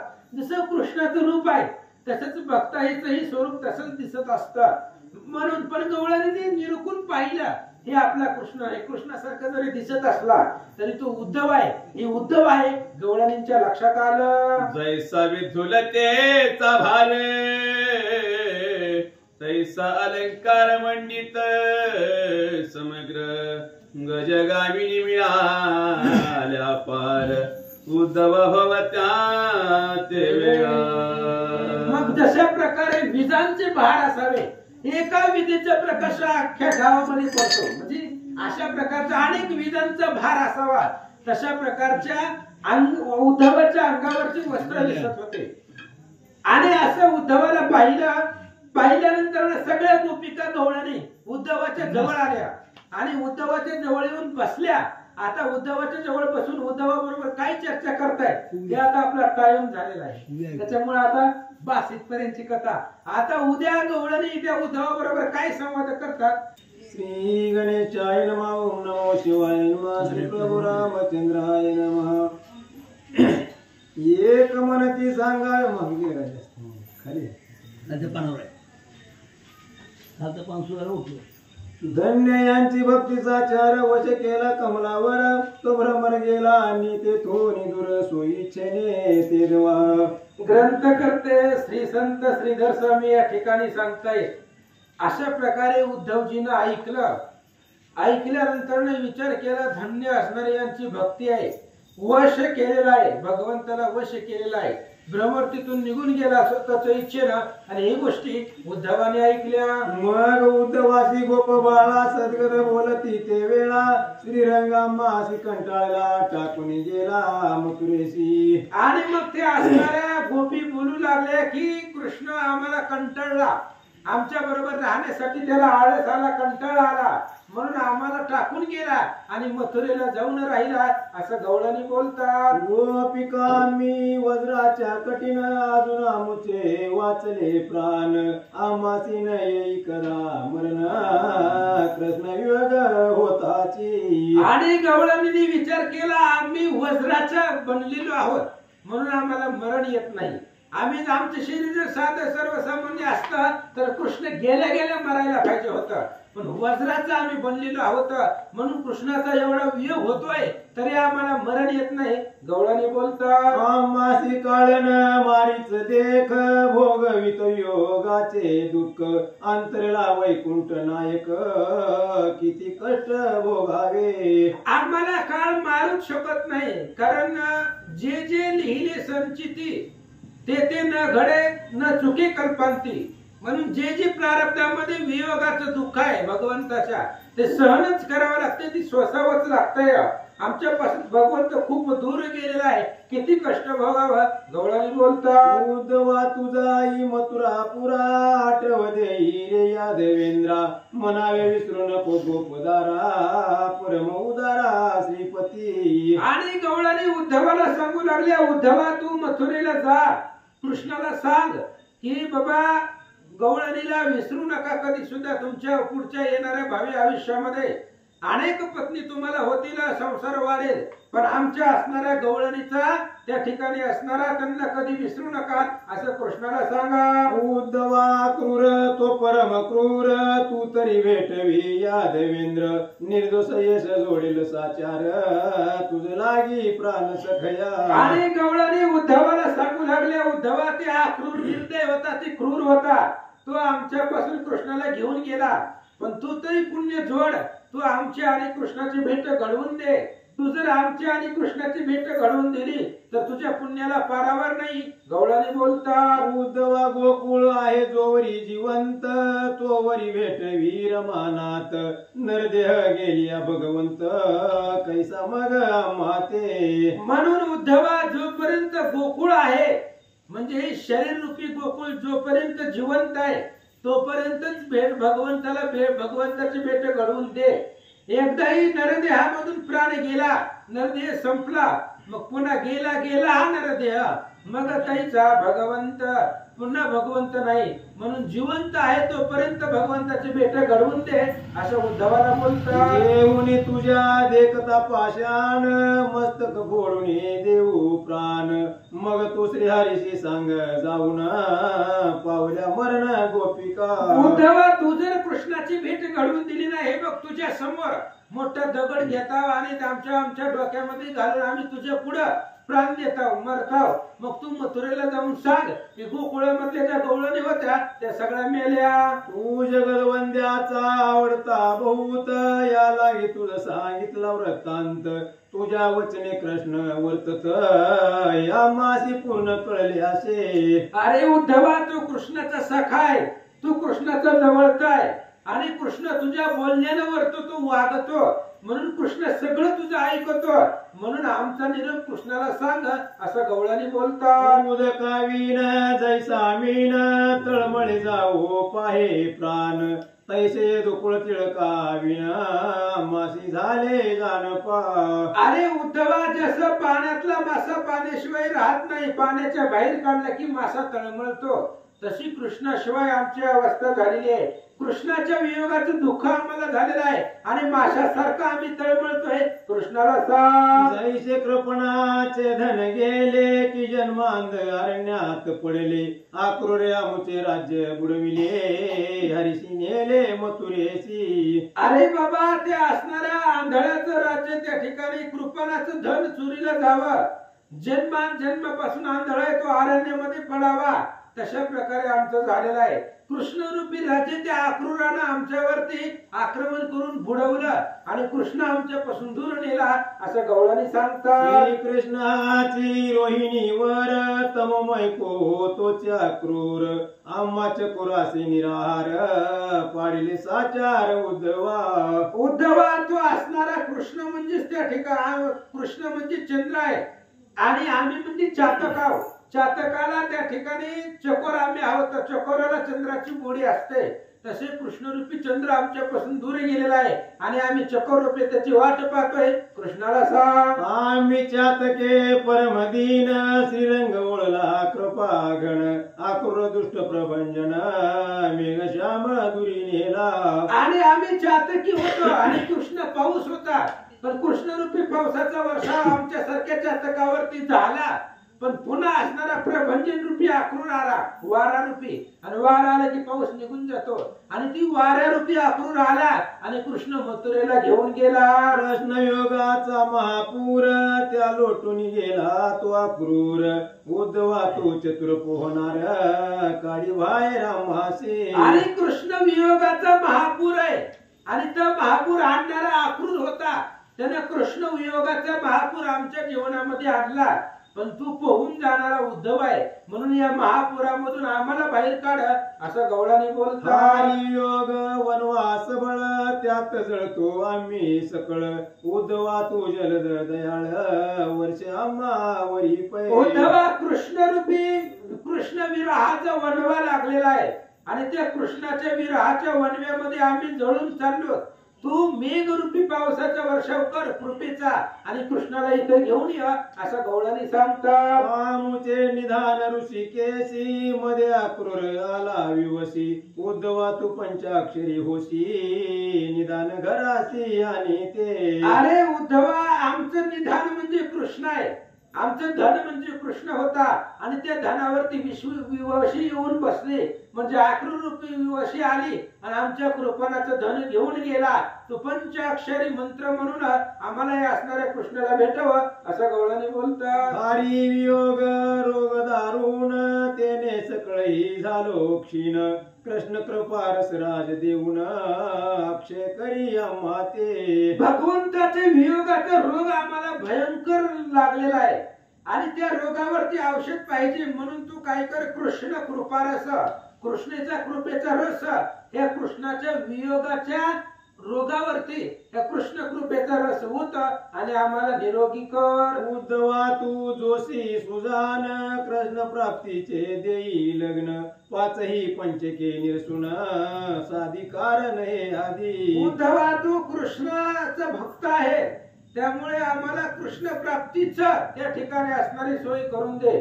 कृष्णाला इथं आणि आम्हाला कृष्णाची प्राप्ती करून दे, तो आमचा सद्गुरू आहे, असं गवळाने बोलतात. तन मन धनेशी अनन्य उद्धवा तुझ आलो शरण.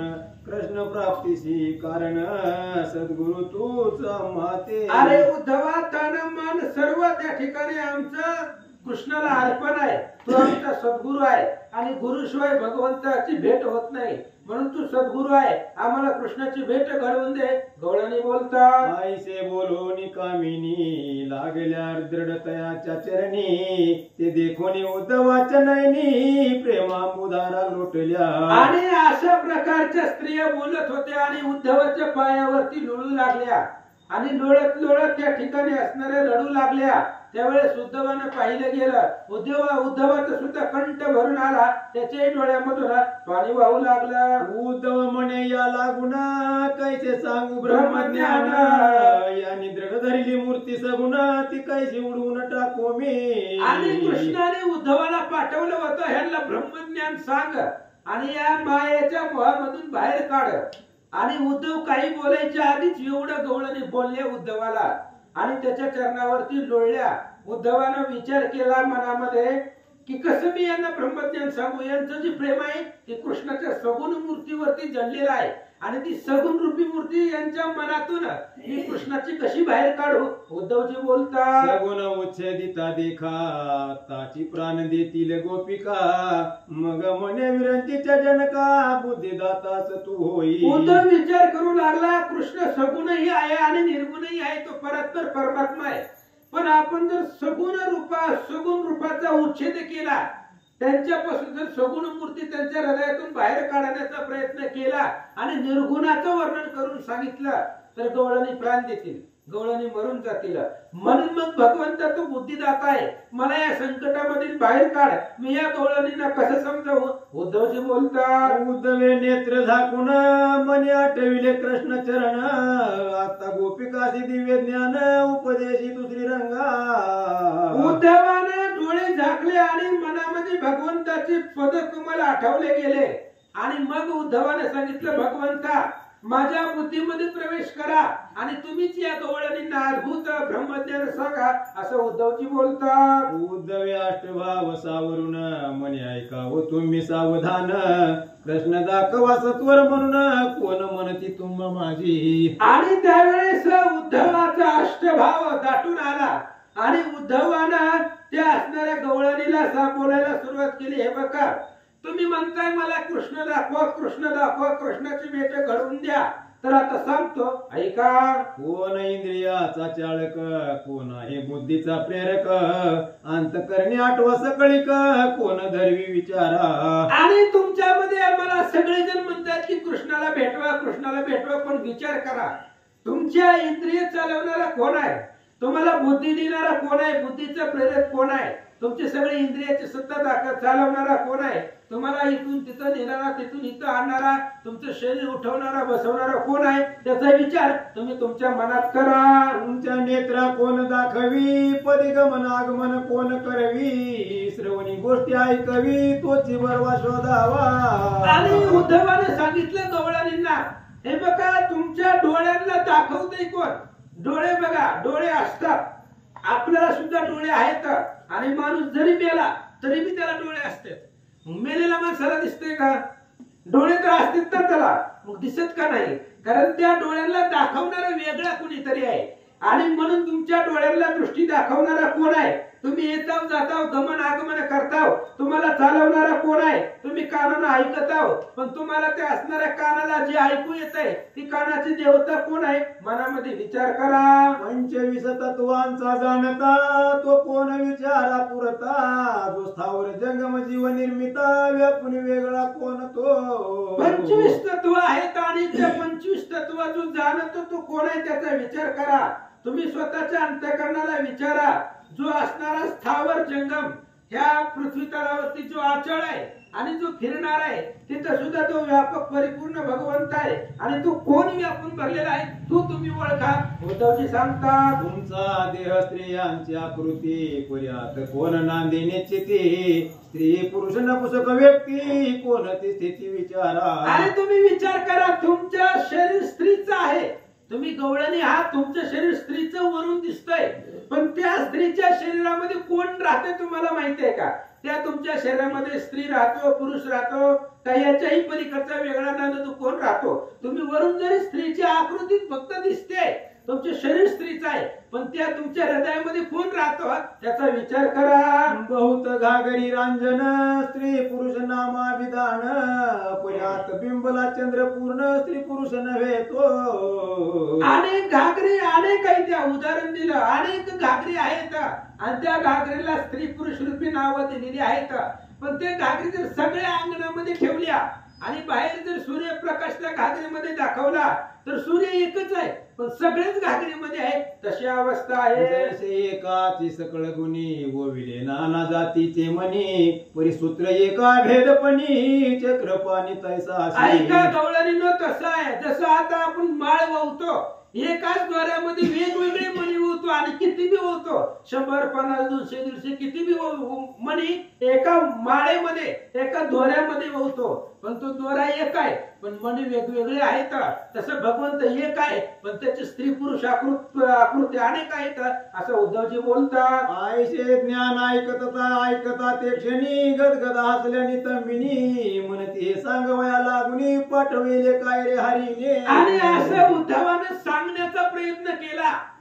उद्धवाने सांगितल्याबरोबर गवळणी हसू लागल्या आणि असलं सांगायला तुला कृष्णाने इथं पाठवलंय का असं गवळणी बोलतात. काय करावे कोरडे ज्ञान नसते दावीशी आम्हा लागून प्रत्यक्ष हातीचे देऊन पळत्या पाठी लागावे. आणि कोरड्या ज्ञानाला आम्हाला काय करायचंय तू वरचं ज्ञान सांगायला लागला ना आम्हाला आता शिकवायला. तुमच्या हृदयामध्ये कोण आहे विचारा त्याचा विचार करा.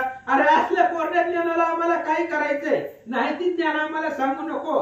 हातीचा कृष्ण आम्ही सोडून दिलेला आहे आणि हातीचं टाकून जी काय पळतय त्याच्या पाठीमागे आम्ही का लागू गवळणी बोलतात. प्रत्यक्ष श्याम सुंदर टाकून कोठे पाहू निर्गुण अचिंत्य व्यक्त म्हणून सांगावयाला असी. अरे बाबा तू निर्गुण स्वरूपाचं ज्ञान आम्हाला सांगायला आला पण कृष्णाची मूर्तीच आमच्या हृदयामध्ये नांदते.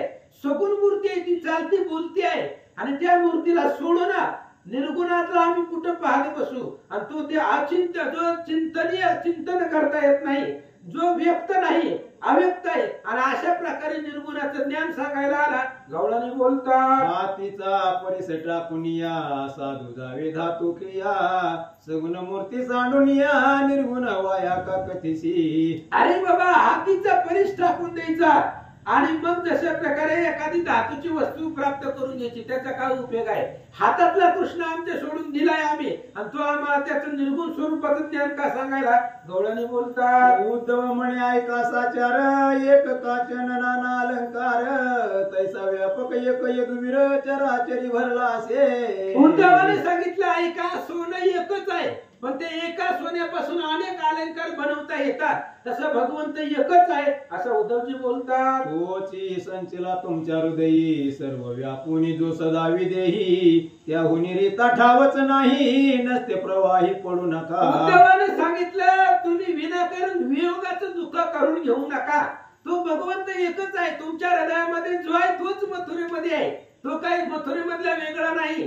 तुमच्या हृदयामध्ये जो कृष्णाची मूर्ती भगवंताची आहे ना, तोच मथुरेमध्ये आहे.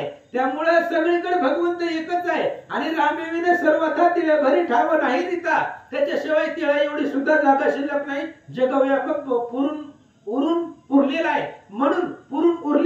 म्हणून तुम्ही त्याचा असताना विचार सोडून द्या आणि विनाकारण मोहामध्ये पडू नका. उद्धवजी सांगतात, दिसती मायेचे विकार, ती तुके सोयेचे निराकार, क्षणिक दिशे जळगार, तत्काळ निर होई ती. अरे बाबा, मायेचं दिसते ती असणार, सगळे जे काय दिसते ती सगळे जे दिसतंय ती सगळी माया आहे. आता आकाशामधून आपल्याला पडताना गारा दिसतात, गारा, पण गारा ज्यावेळी जमिनीवरती पडल्या जातात ते क्षणामध्ये त्या गाऱ्याचं पाणी होतंय. तशा प्रकारे जे दिसतंय ते संपणार आहे. उद्धवजी सांगतात, गोपी म्हणती त्या अवसरी, हाती जे होनी सुर समोहरी, नाचे रास मंडळा माझारी, तोची हरी गावी का. गवळणींनी सांगितलं आम्हाला त्या कृष्णाचं निर्गुण स्वरूपाचं ज्ञान तू सांगू नको.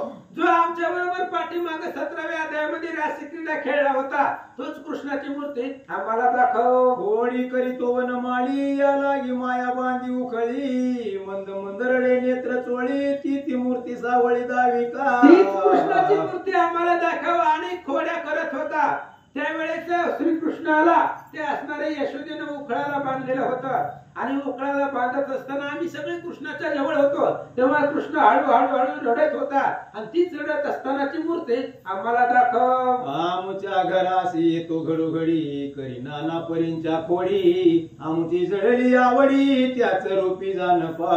अरे आमच्या घराला येत होत तो प्रत्येक वेळी, सकाळ संध्याकाळ आमच्या घरामध्ये येत होता, चोरी करत होता, आणि तो आमच्या घरामध्ये येत असताना त्याची मूर्ती आमच्या हृदयामध्ये ठासवली, आणि तीच कृष्ण आम्हाला दाखव असं गवळणी बोलतात. उद्धव म्हणे ऐका एक, सर्व घटी मटी निराळ व्यापक, नाना उदके परी एकारक, जगनायक तैसा असे. उद्धवाने पुन्हा निर्गुणाचं ज्ञान सांगायला सुरुवात केली. म्हणली ऐका, घट असतो, घट एकच असतो, पण तो असणारा सगळ्या घटामध्ये व्यापक सूर्य आहे, तो सुद्धा घटामध्ये असतो, पण त्या घटाला त्या सूर्याचा स्पर्श होत नाही. तसा भगवंत प्रत्येकाच्या हृदयामध्ये आहे, परंतु तो लिप्त आहे असं उद्धवजी बोलतात. सर्व मातृकात एक ओंकार, तैसा सर्व व्यापी सर्वेश्वर, परी तुम्हासे न कळे साचार, भ्रम थोर पडेला. आणि तुमच्या लक्षामध्ये जेवढे अक्षर आहेत ते असणारे आकार उकार ब्रह्म याच्यापासून ओंकार आहे.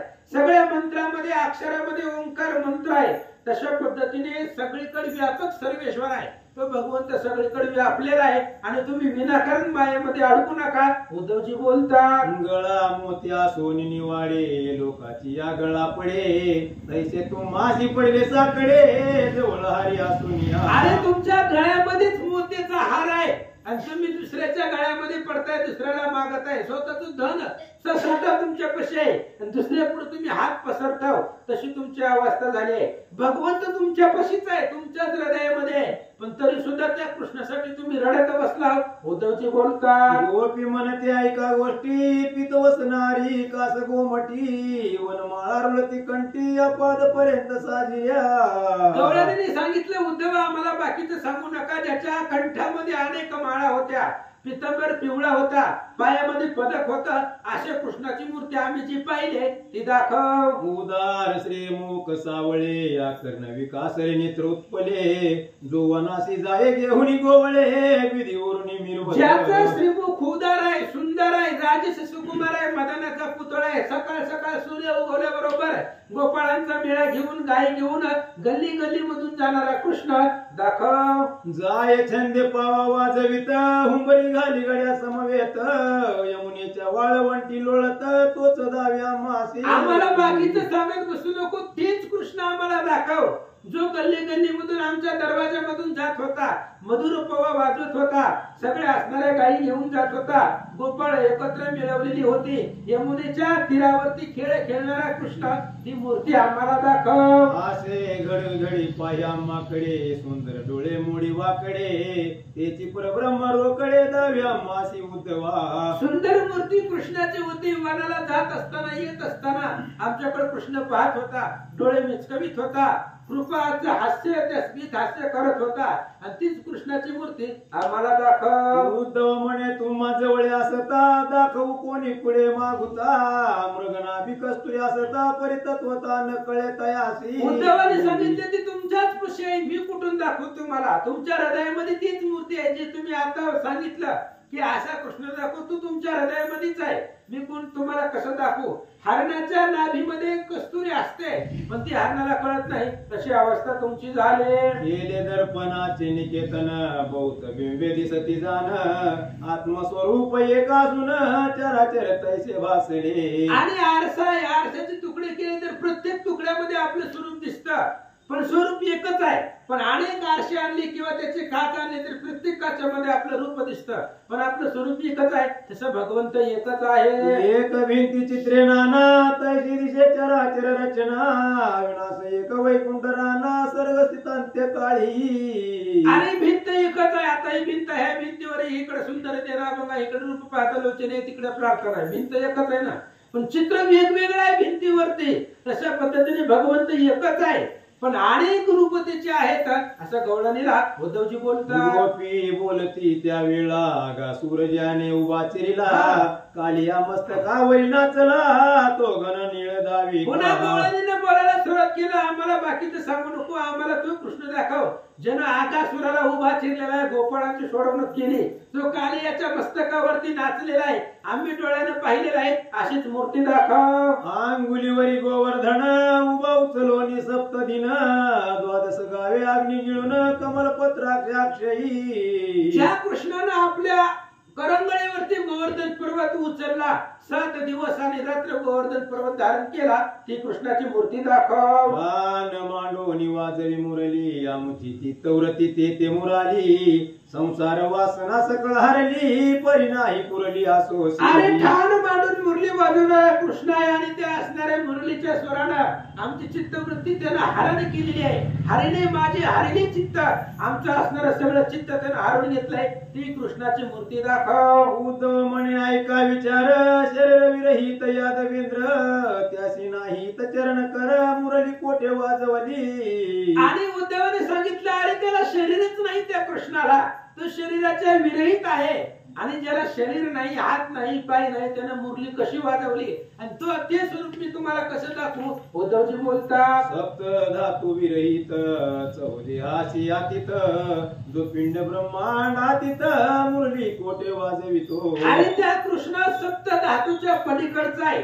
4 देह आहेत, स्थूळ, लिंग, कारण आणि महाकारण, आणि या 4ही देहाच्या पलीकडचा कृष्ण आहे, त्याला देहच नाही. आपलं पिंड देह आहे, आपलं स्थूळ देह आहे, आणि अशा प्रकारचा देह कृष्णाला नाहीच, त्यानं धारण केलेला आहे असं उद्धवजी बोलतात. क्षणिक दावा वयालीला सगुण वेश हरिने धरिला परी तो सकळ रंगा वेगळा काळा सावळा नसे ते. अरे ते कृष्णानं त्याची लीला दाखवण्यासाठी, त्याचं चरित्र दाखवण्यासाठी कृष्णाचं रूप क्षणिक धरलेलं आहे, आणि त्याचं चरित्र झालं, त्यानं लीला दाखवली की तो कृष्ण शरीर सुद्धा सोडणार आहे, आणि तो शरीराच्या पलीकडचा आहे. त्याला काळा म्हणता येत नाही, सावळा म्हणता येत नाही, तो रंगाच्या पलीकडचा आहे. उद्धवजी बोलतात मायेने रचिले जगडांबर परी त्याशी ठाऊक नाही समाचार पुढे होईल निराकार हाही हेतू नसेची. अरे सगळं जगत आहे ती मायेनं बनवलेलं आहे, पण पुन्हा असणाऱ्या त्या मायेला सुद्धा माहिती नसतं ह्या जगाचं पुन्हा कसं होणार आहे,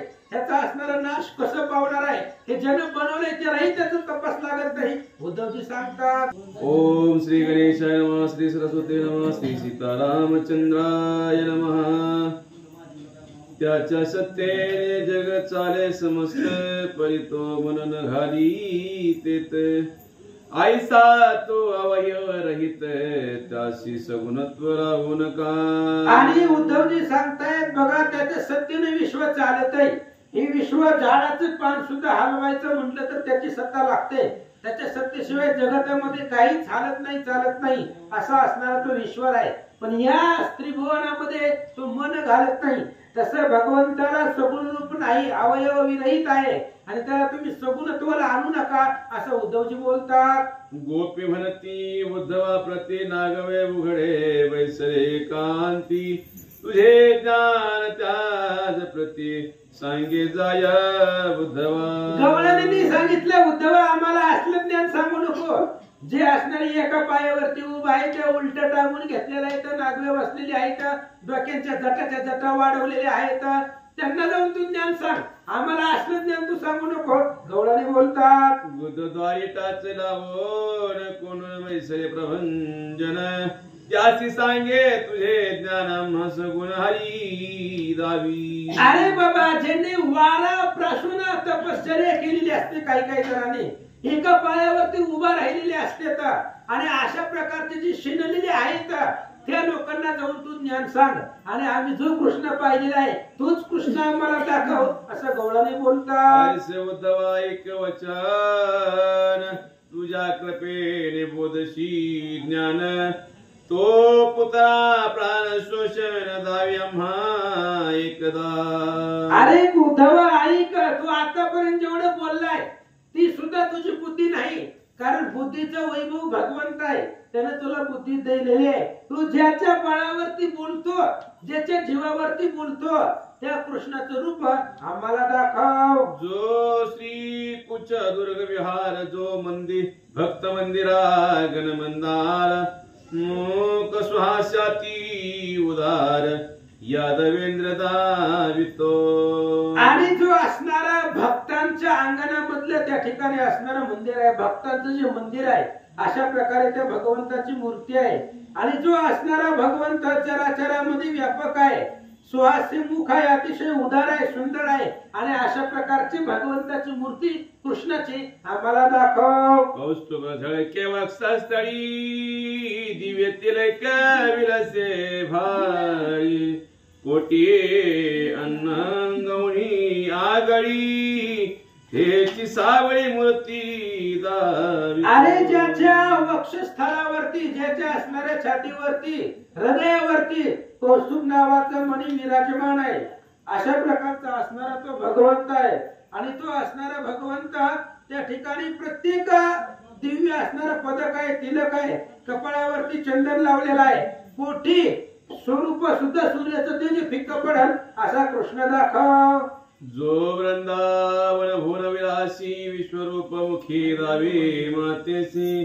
ज्याची लीला वर्णिता सौख्य सवे सर्वासी, तोची आम्हासी दाविका. जो वृंदावनामध्ये राहतो, वृंदावनामध्ये राहणारा भगवंत आहे, त्याच्या मुखामध्ये विश्वरूप यशोदेनं पाहिलेला आहे आणि ज्यानं आमच्या बरोबर क्रीडा केलेली आहे, आनंदानं राहिलेला आहे, त्या भगवंताची सगुण मूर्ती आम्हाला उद्धवा दाखव. उद्धवा कृष्णा प्राप्ती होय, ऐसा सांगा मासी उपाय. कोण्या साधने यदोय, हाताशी ये सांग पा. बोला आबा काय म्हणणार. माईक पुढे घ्या. लय मोठा आवाज येतोय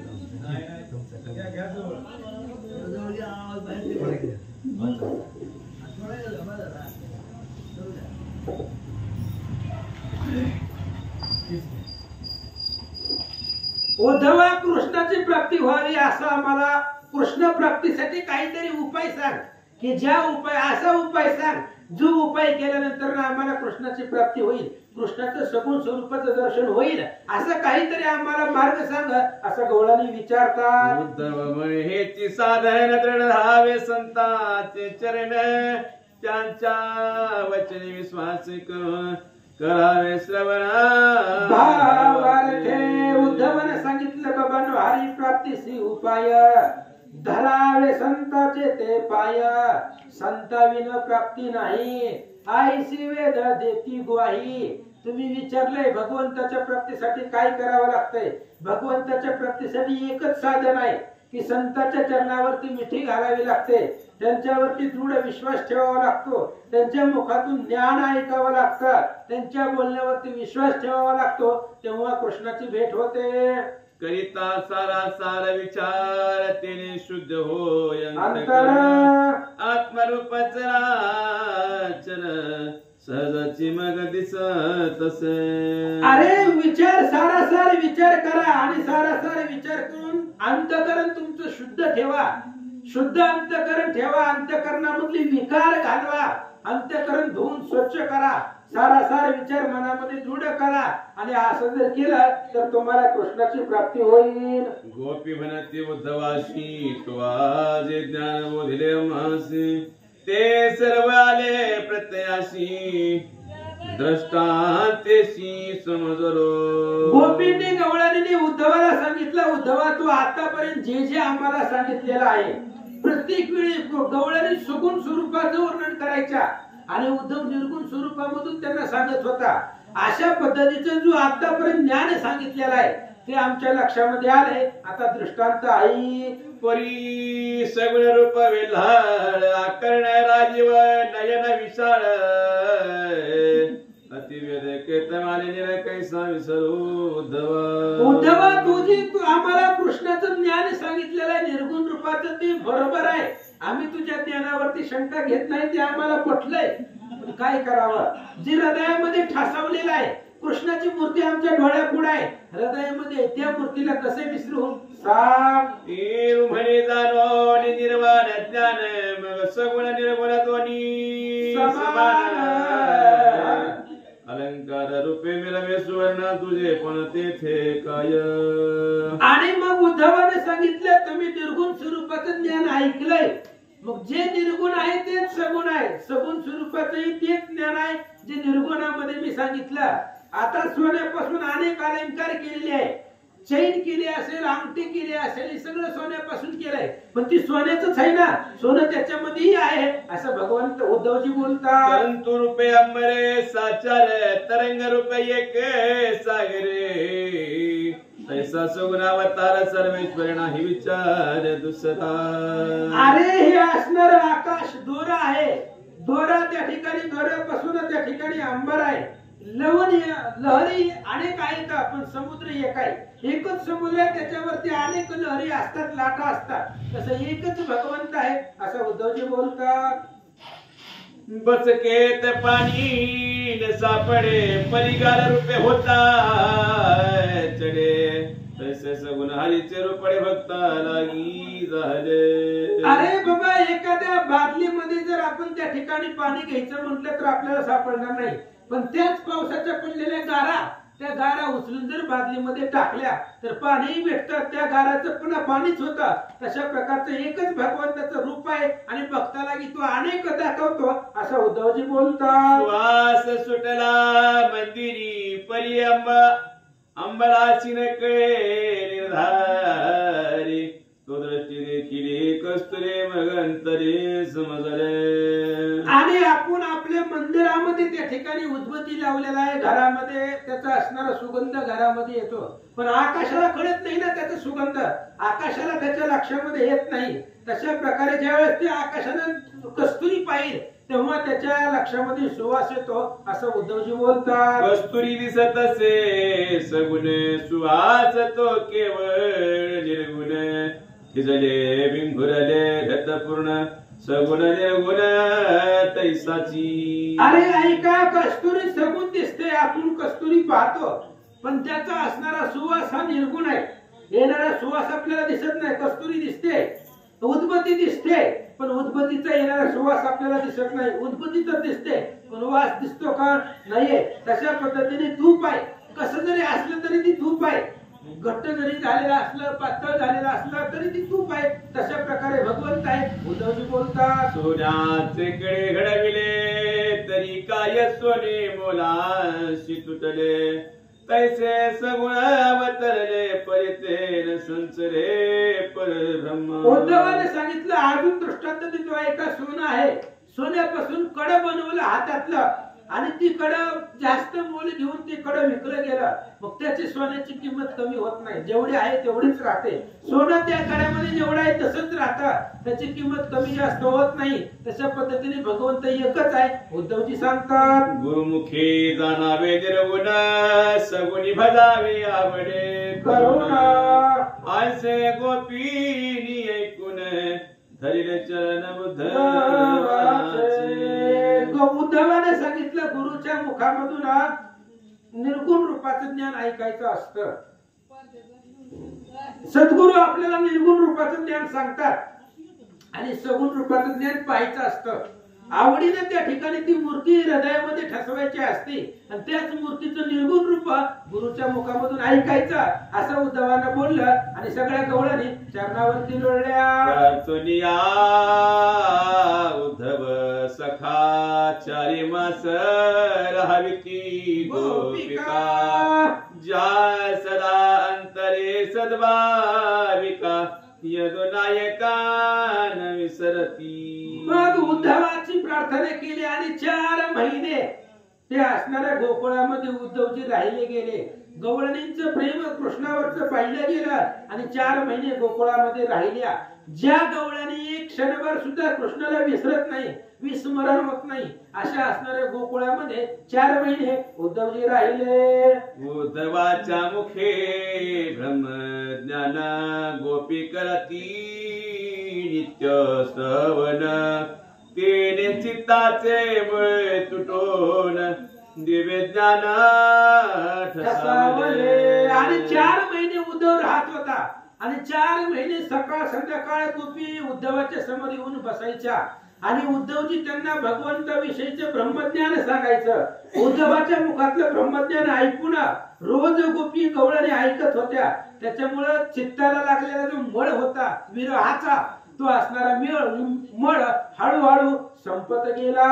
गोपीचा चित्त तवा झाला त्रिभाले तापमळ बैसला त्याचा उद्धवे आरसा केला त्यात स्वरूप बिंबले. आणि गोपीच्या असणाऱ्या अंतःकरणामध्ये चित्तामध्ये त्या ठिकाणी कृष्ण वियोगाचा मळ बसलेला होता. त्रिविध तापाचा मळ म्हणजेच वियोगाचा मायेचा मळ बसलेला होता आणि उद्धव रूपी आरसा त्यांच्या पुढे गेला आणि उद्धवाने काही नाही फक्त त्यांच्या आरशामध्ये स्वरूप दाखवलं आणि ओळखा म्हणले असं सांगितलं. उद्धव परम पंचाक्षरी पंचभूते झाकुनी निर्धारी गोपी आणल्या स्वरूपावरी साक्षात्कारे करोनिया. उद्धव त्या ठिकाणी असणारा पंचाक्षरी मंत्र जाणणारा भूत काढणारा असणारा उद्धव आहे. त्या गोपीवरती पंचमहाभूताचं रूप आरूढ झालेलं होतं आणि उद्धवानं ते असणारं त्यांचं भूत बाहेर काढलं आणि स्वतःचं असणारं स्वरूप जाणून दिलं असं सांगतात. उद्धव वैद्य परम सतेज अर्धमात्रा दिली रसराज संयोग रूप निरस्वन तेज पुंज सर्व गोपिका त्या केल्या.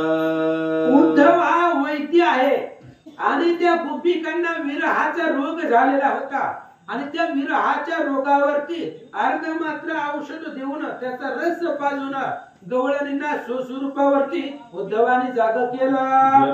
घरी गोपी नेती उद्धवाची पूजा करती नित्य कीर्तन ऐकती त्याच्या मुखे करोनिया. प्रत्येक घरामध्ये उद्धवाला गवळणी घेऊन जात होत्या. घरामध्ये गेल्यानंतर ना उद्धवाची पूजा करत होत्या, उद्धवाला बसायला आसन देत होत्या आणि उद्धवाच्या मुखामधून पुन्हा ज्ञान गवळणी ऐकू लागल्या.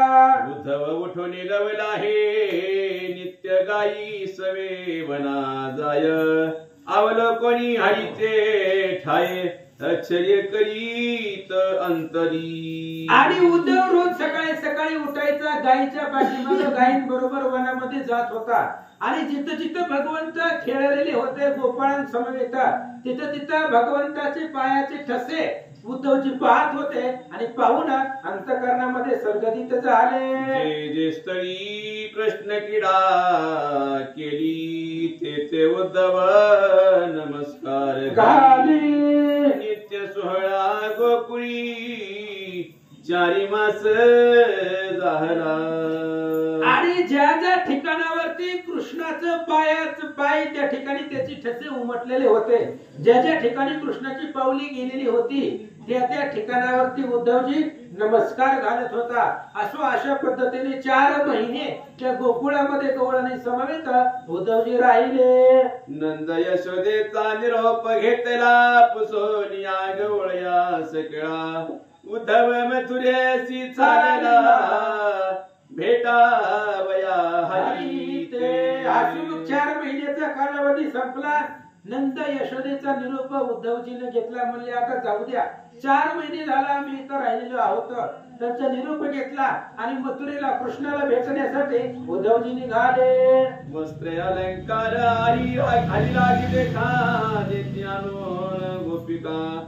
उद्धती म्हणती उद्धवा सांगे, अधुनायका आम्हासी कळा न विसरावे. आणि मग ज्यावेळेस उद्धवजी निघाला त्यावेळेस अनेक प्रकारचे वस्त्र अलंकार कृष्णाला परिधान करण्यासाठी गवळणी आणून देत होत्या. आणि गवळणीने सांगितलं, उद्धवजी तुम्ही गेल्यानंतर कृष्णाची भेट झाल्यावर सांगा की गवळणींना कधी विसरू नका. नंद यशोदा गोपी बाळा उद्धव समस्ती ओळविला, म्हणती उत्तम काळ क्रमिला उद्धवाचे संगतीने. आणि नंद यशोदा गवळणींना सगळ्यांना आनंद वाटला. उद्धवाची संगत आहे आणि त्या असणाऱ्या उद्धवाच्या संगतीनं उद्धवांची बोलवण केली. सगळेजण त्यांना वेशीच्या बाहेर मथुरेच्या रस्त्याला सोडून आले. पण माघारी येत असताना विचार करतात 4 महिने कसे गेले, चातुर्मास कसा संपला कळलाच नाही. कारण संगत कुणाची होती? उद्धवाची होती. भगवंताच्या भक्ताच्या संगतीमध्ये काळ गेला म्हणून आनंद वाटला. रती बैसवनी समस्तर उद्धवा पावला मथुरा कोरा. दे दृष्टी देखील यदुवीर साष्टांग नमस्कार. रथावरती भगवान उद्धवजी बसले. वाऱ्याच्या वेगाने रथ निघाला, मथुरेला पोहोचले. कृष्णाची मूर्ती उद्धवानं पाहिली, साष्टांग नमस्कार घातला. आहेर से कळाते अर्पण सांगितले सर्व वर्तमान. मग उद्धवा पुढे सदन प्रवेशता झाला. आणि जी गवळणीनं आहेर दिलेला होता, वस्त्र अलंकार दिलेली होती, ती कृष्णाला उद्धवजीनं दिली. गोकुळामधलं सगळं वर्तमान कृष्णाला निवेदन केलं आणि उद्धवजी आपल्या घरा निघून गेले. हरिविजय ग्रंथ सुरस 21वा अध्याय सुधारस. सज्जन निर्जन रात्र दिवस सावकाश सेवे तुका. हरिविजय ग्रंथ सुरस आहे आणि हरिविजय ग्रंथामध्ये 21वा अध्याय म्हणजे अमृत आहे. आणि आपण कसे ऐकणारे निर्जन म्हणजे देवलोक आहेत. देवलोक काय करतात? अमृताचं पान करतात, अमृत पितात नित्य. तसं आपण हा 21वा अध्याय म्हणजे अमृत आहे या ग्रंथामधला. आणि आपण निर्जर देवलोक आहोत. जसं देवलोक अमृत प्राशन करतात तसं 21व्या अध्याय रूपी अमृताचं प्राशन आपण सर्व करू. अहो हा अध्याय 21वा केवळ संताचा प्राण विसावा. सदा सर्वदा हाची पाहावा सगळे कार्य टाकून. अहो 21वा अध्याय आहे आणि या 21व्या अध्यायामध्ये ब्रह्मज्ञान उद्धवाने सांगितलेलं आहे. संताची संगत हे असणाऱ्या अध्यायामध्ये सांगितलेले आहे. म्हणून 21वा अध्याय तुम्ही हातातलं काम धंद सोडा आणि हा 21वा अध्याय जीवाला आणि शिवाला विसावा देणारा, आनंद देणारा हा 21वा पहा. ब्रह्मानंद हा बरभा केला अध्याय 21वा. सांडुनिया सकले धावा येते 20वा भक्त हो. हा ब्रह्मरूपी आनंदाने केलेला अध्याय 21वा. त्याच्यामुळे याच्यामध्ये जीवाला शिवाला तुम्हाला आनंद भेटणार आहे. त्यामुळे सगळ्यांनी धावून या, इथं धाव घ्या आणि हा 21वा अध्याय आनंदाने श्रवण करा. इति श्री हरिविजय ग्रंथ समस्त गुढ पुंडलिका वरदे हरिविठ्ठल श्री ज्ञानदेव तुकाराम पंढरीनाथ भगवान की जय.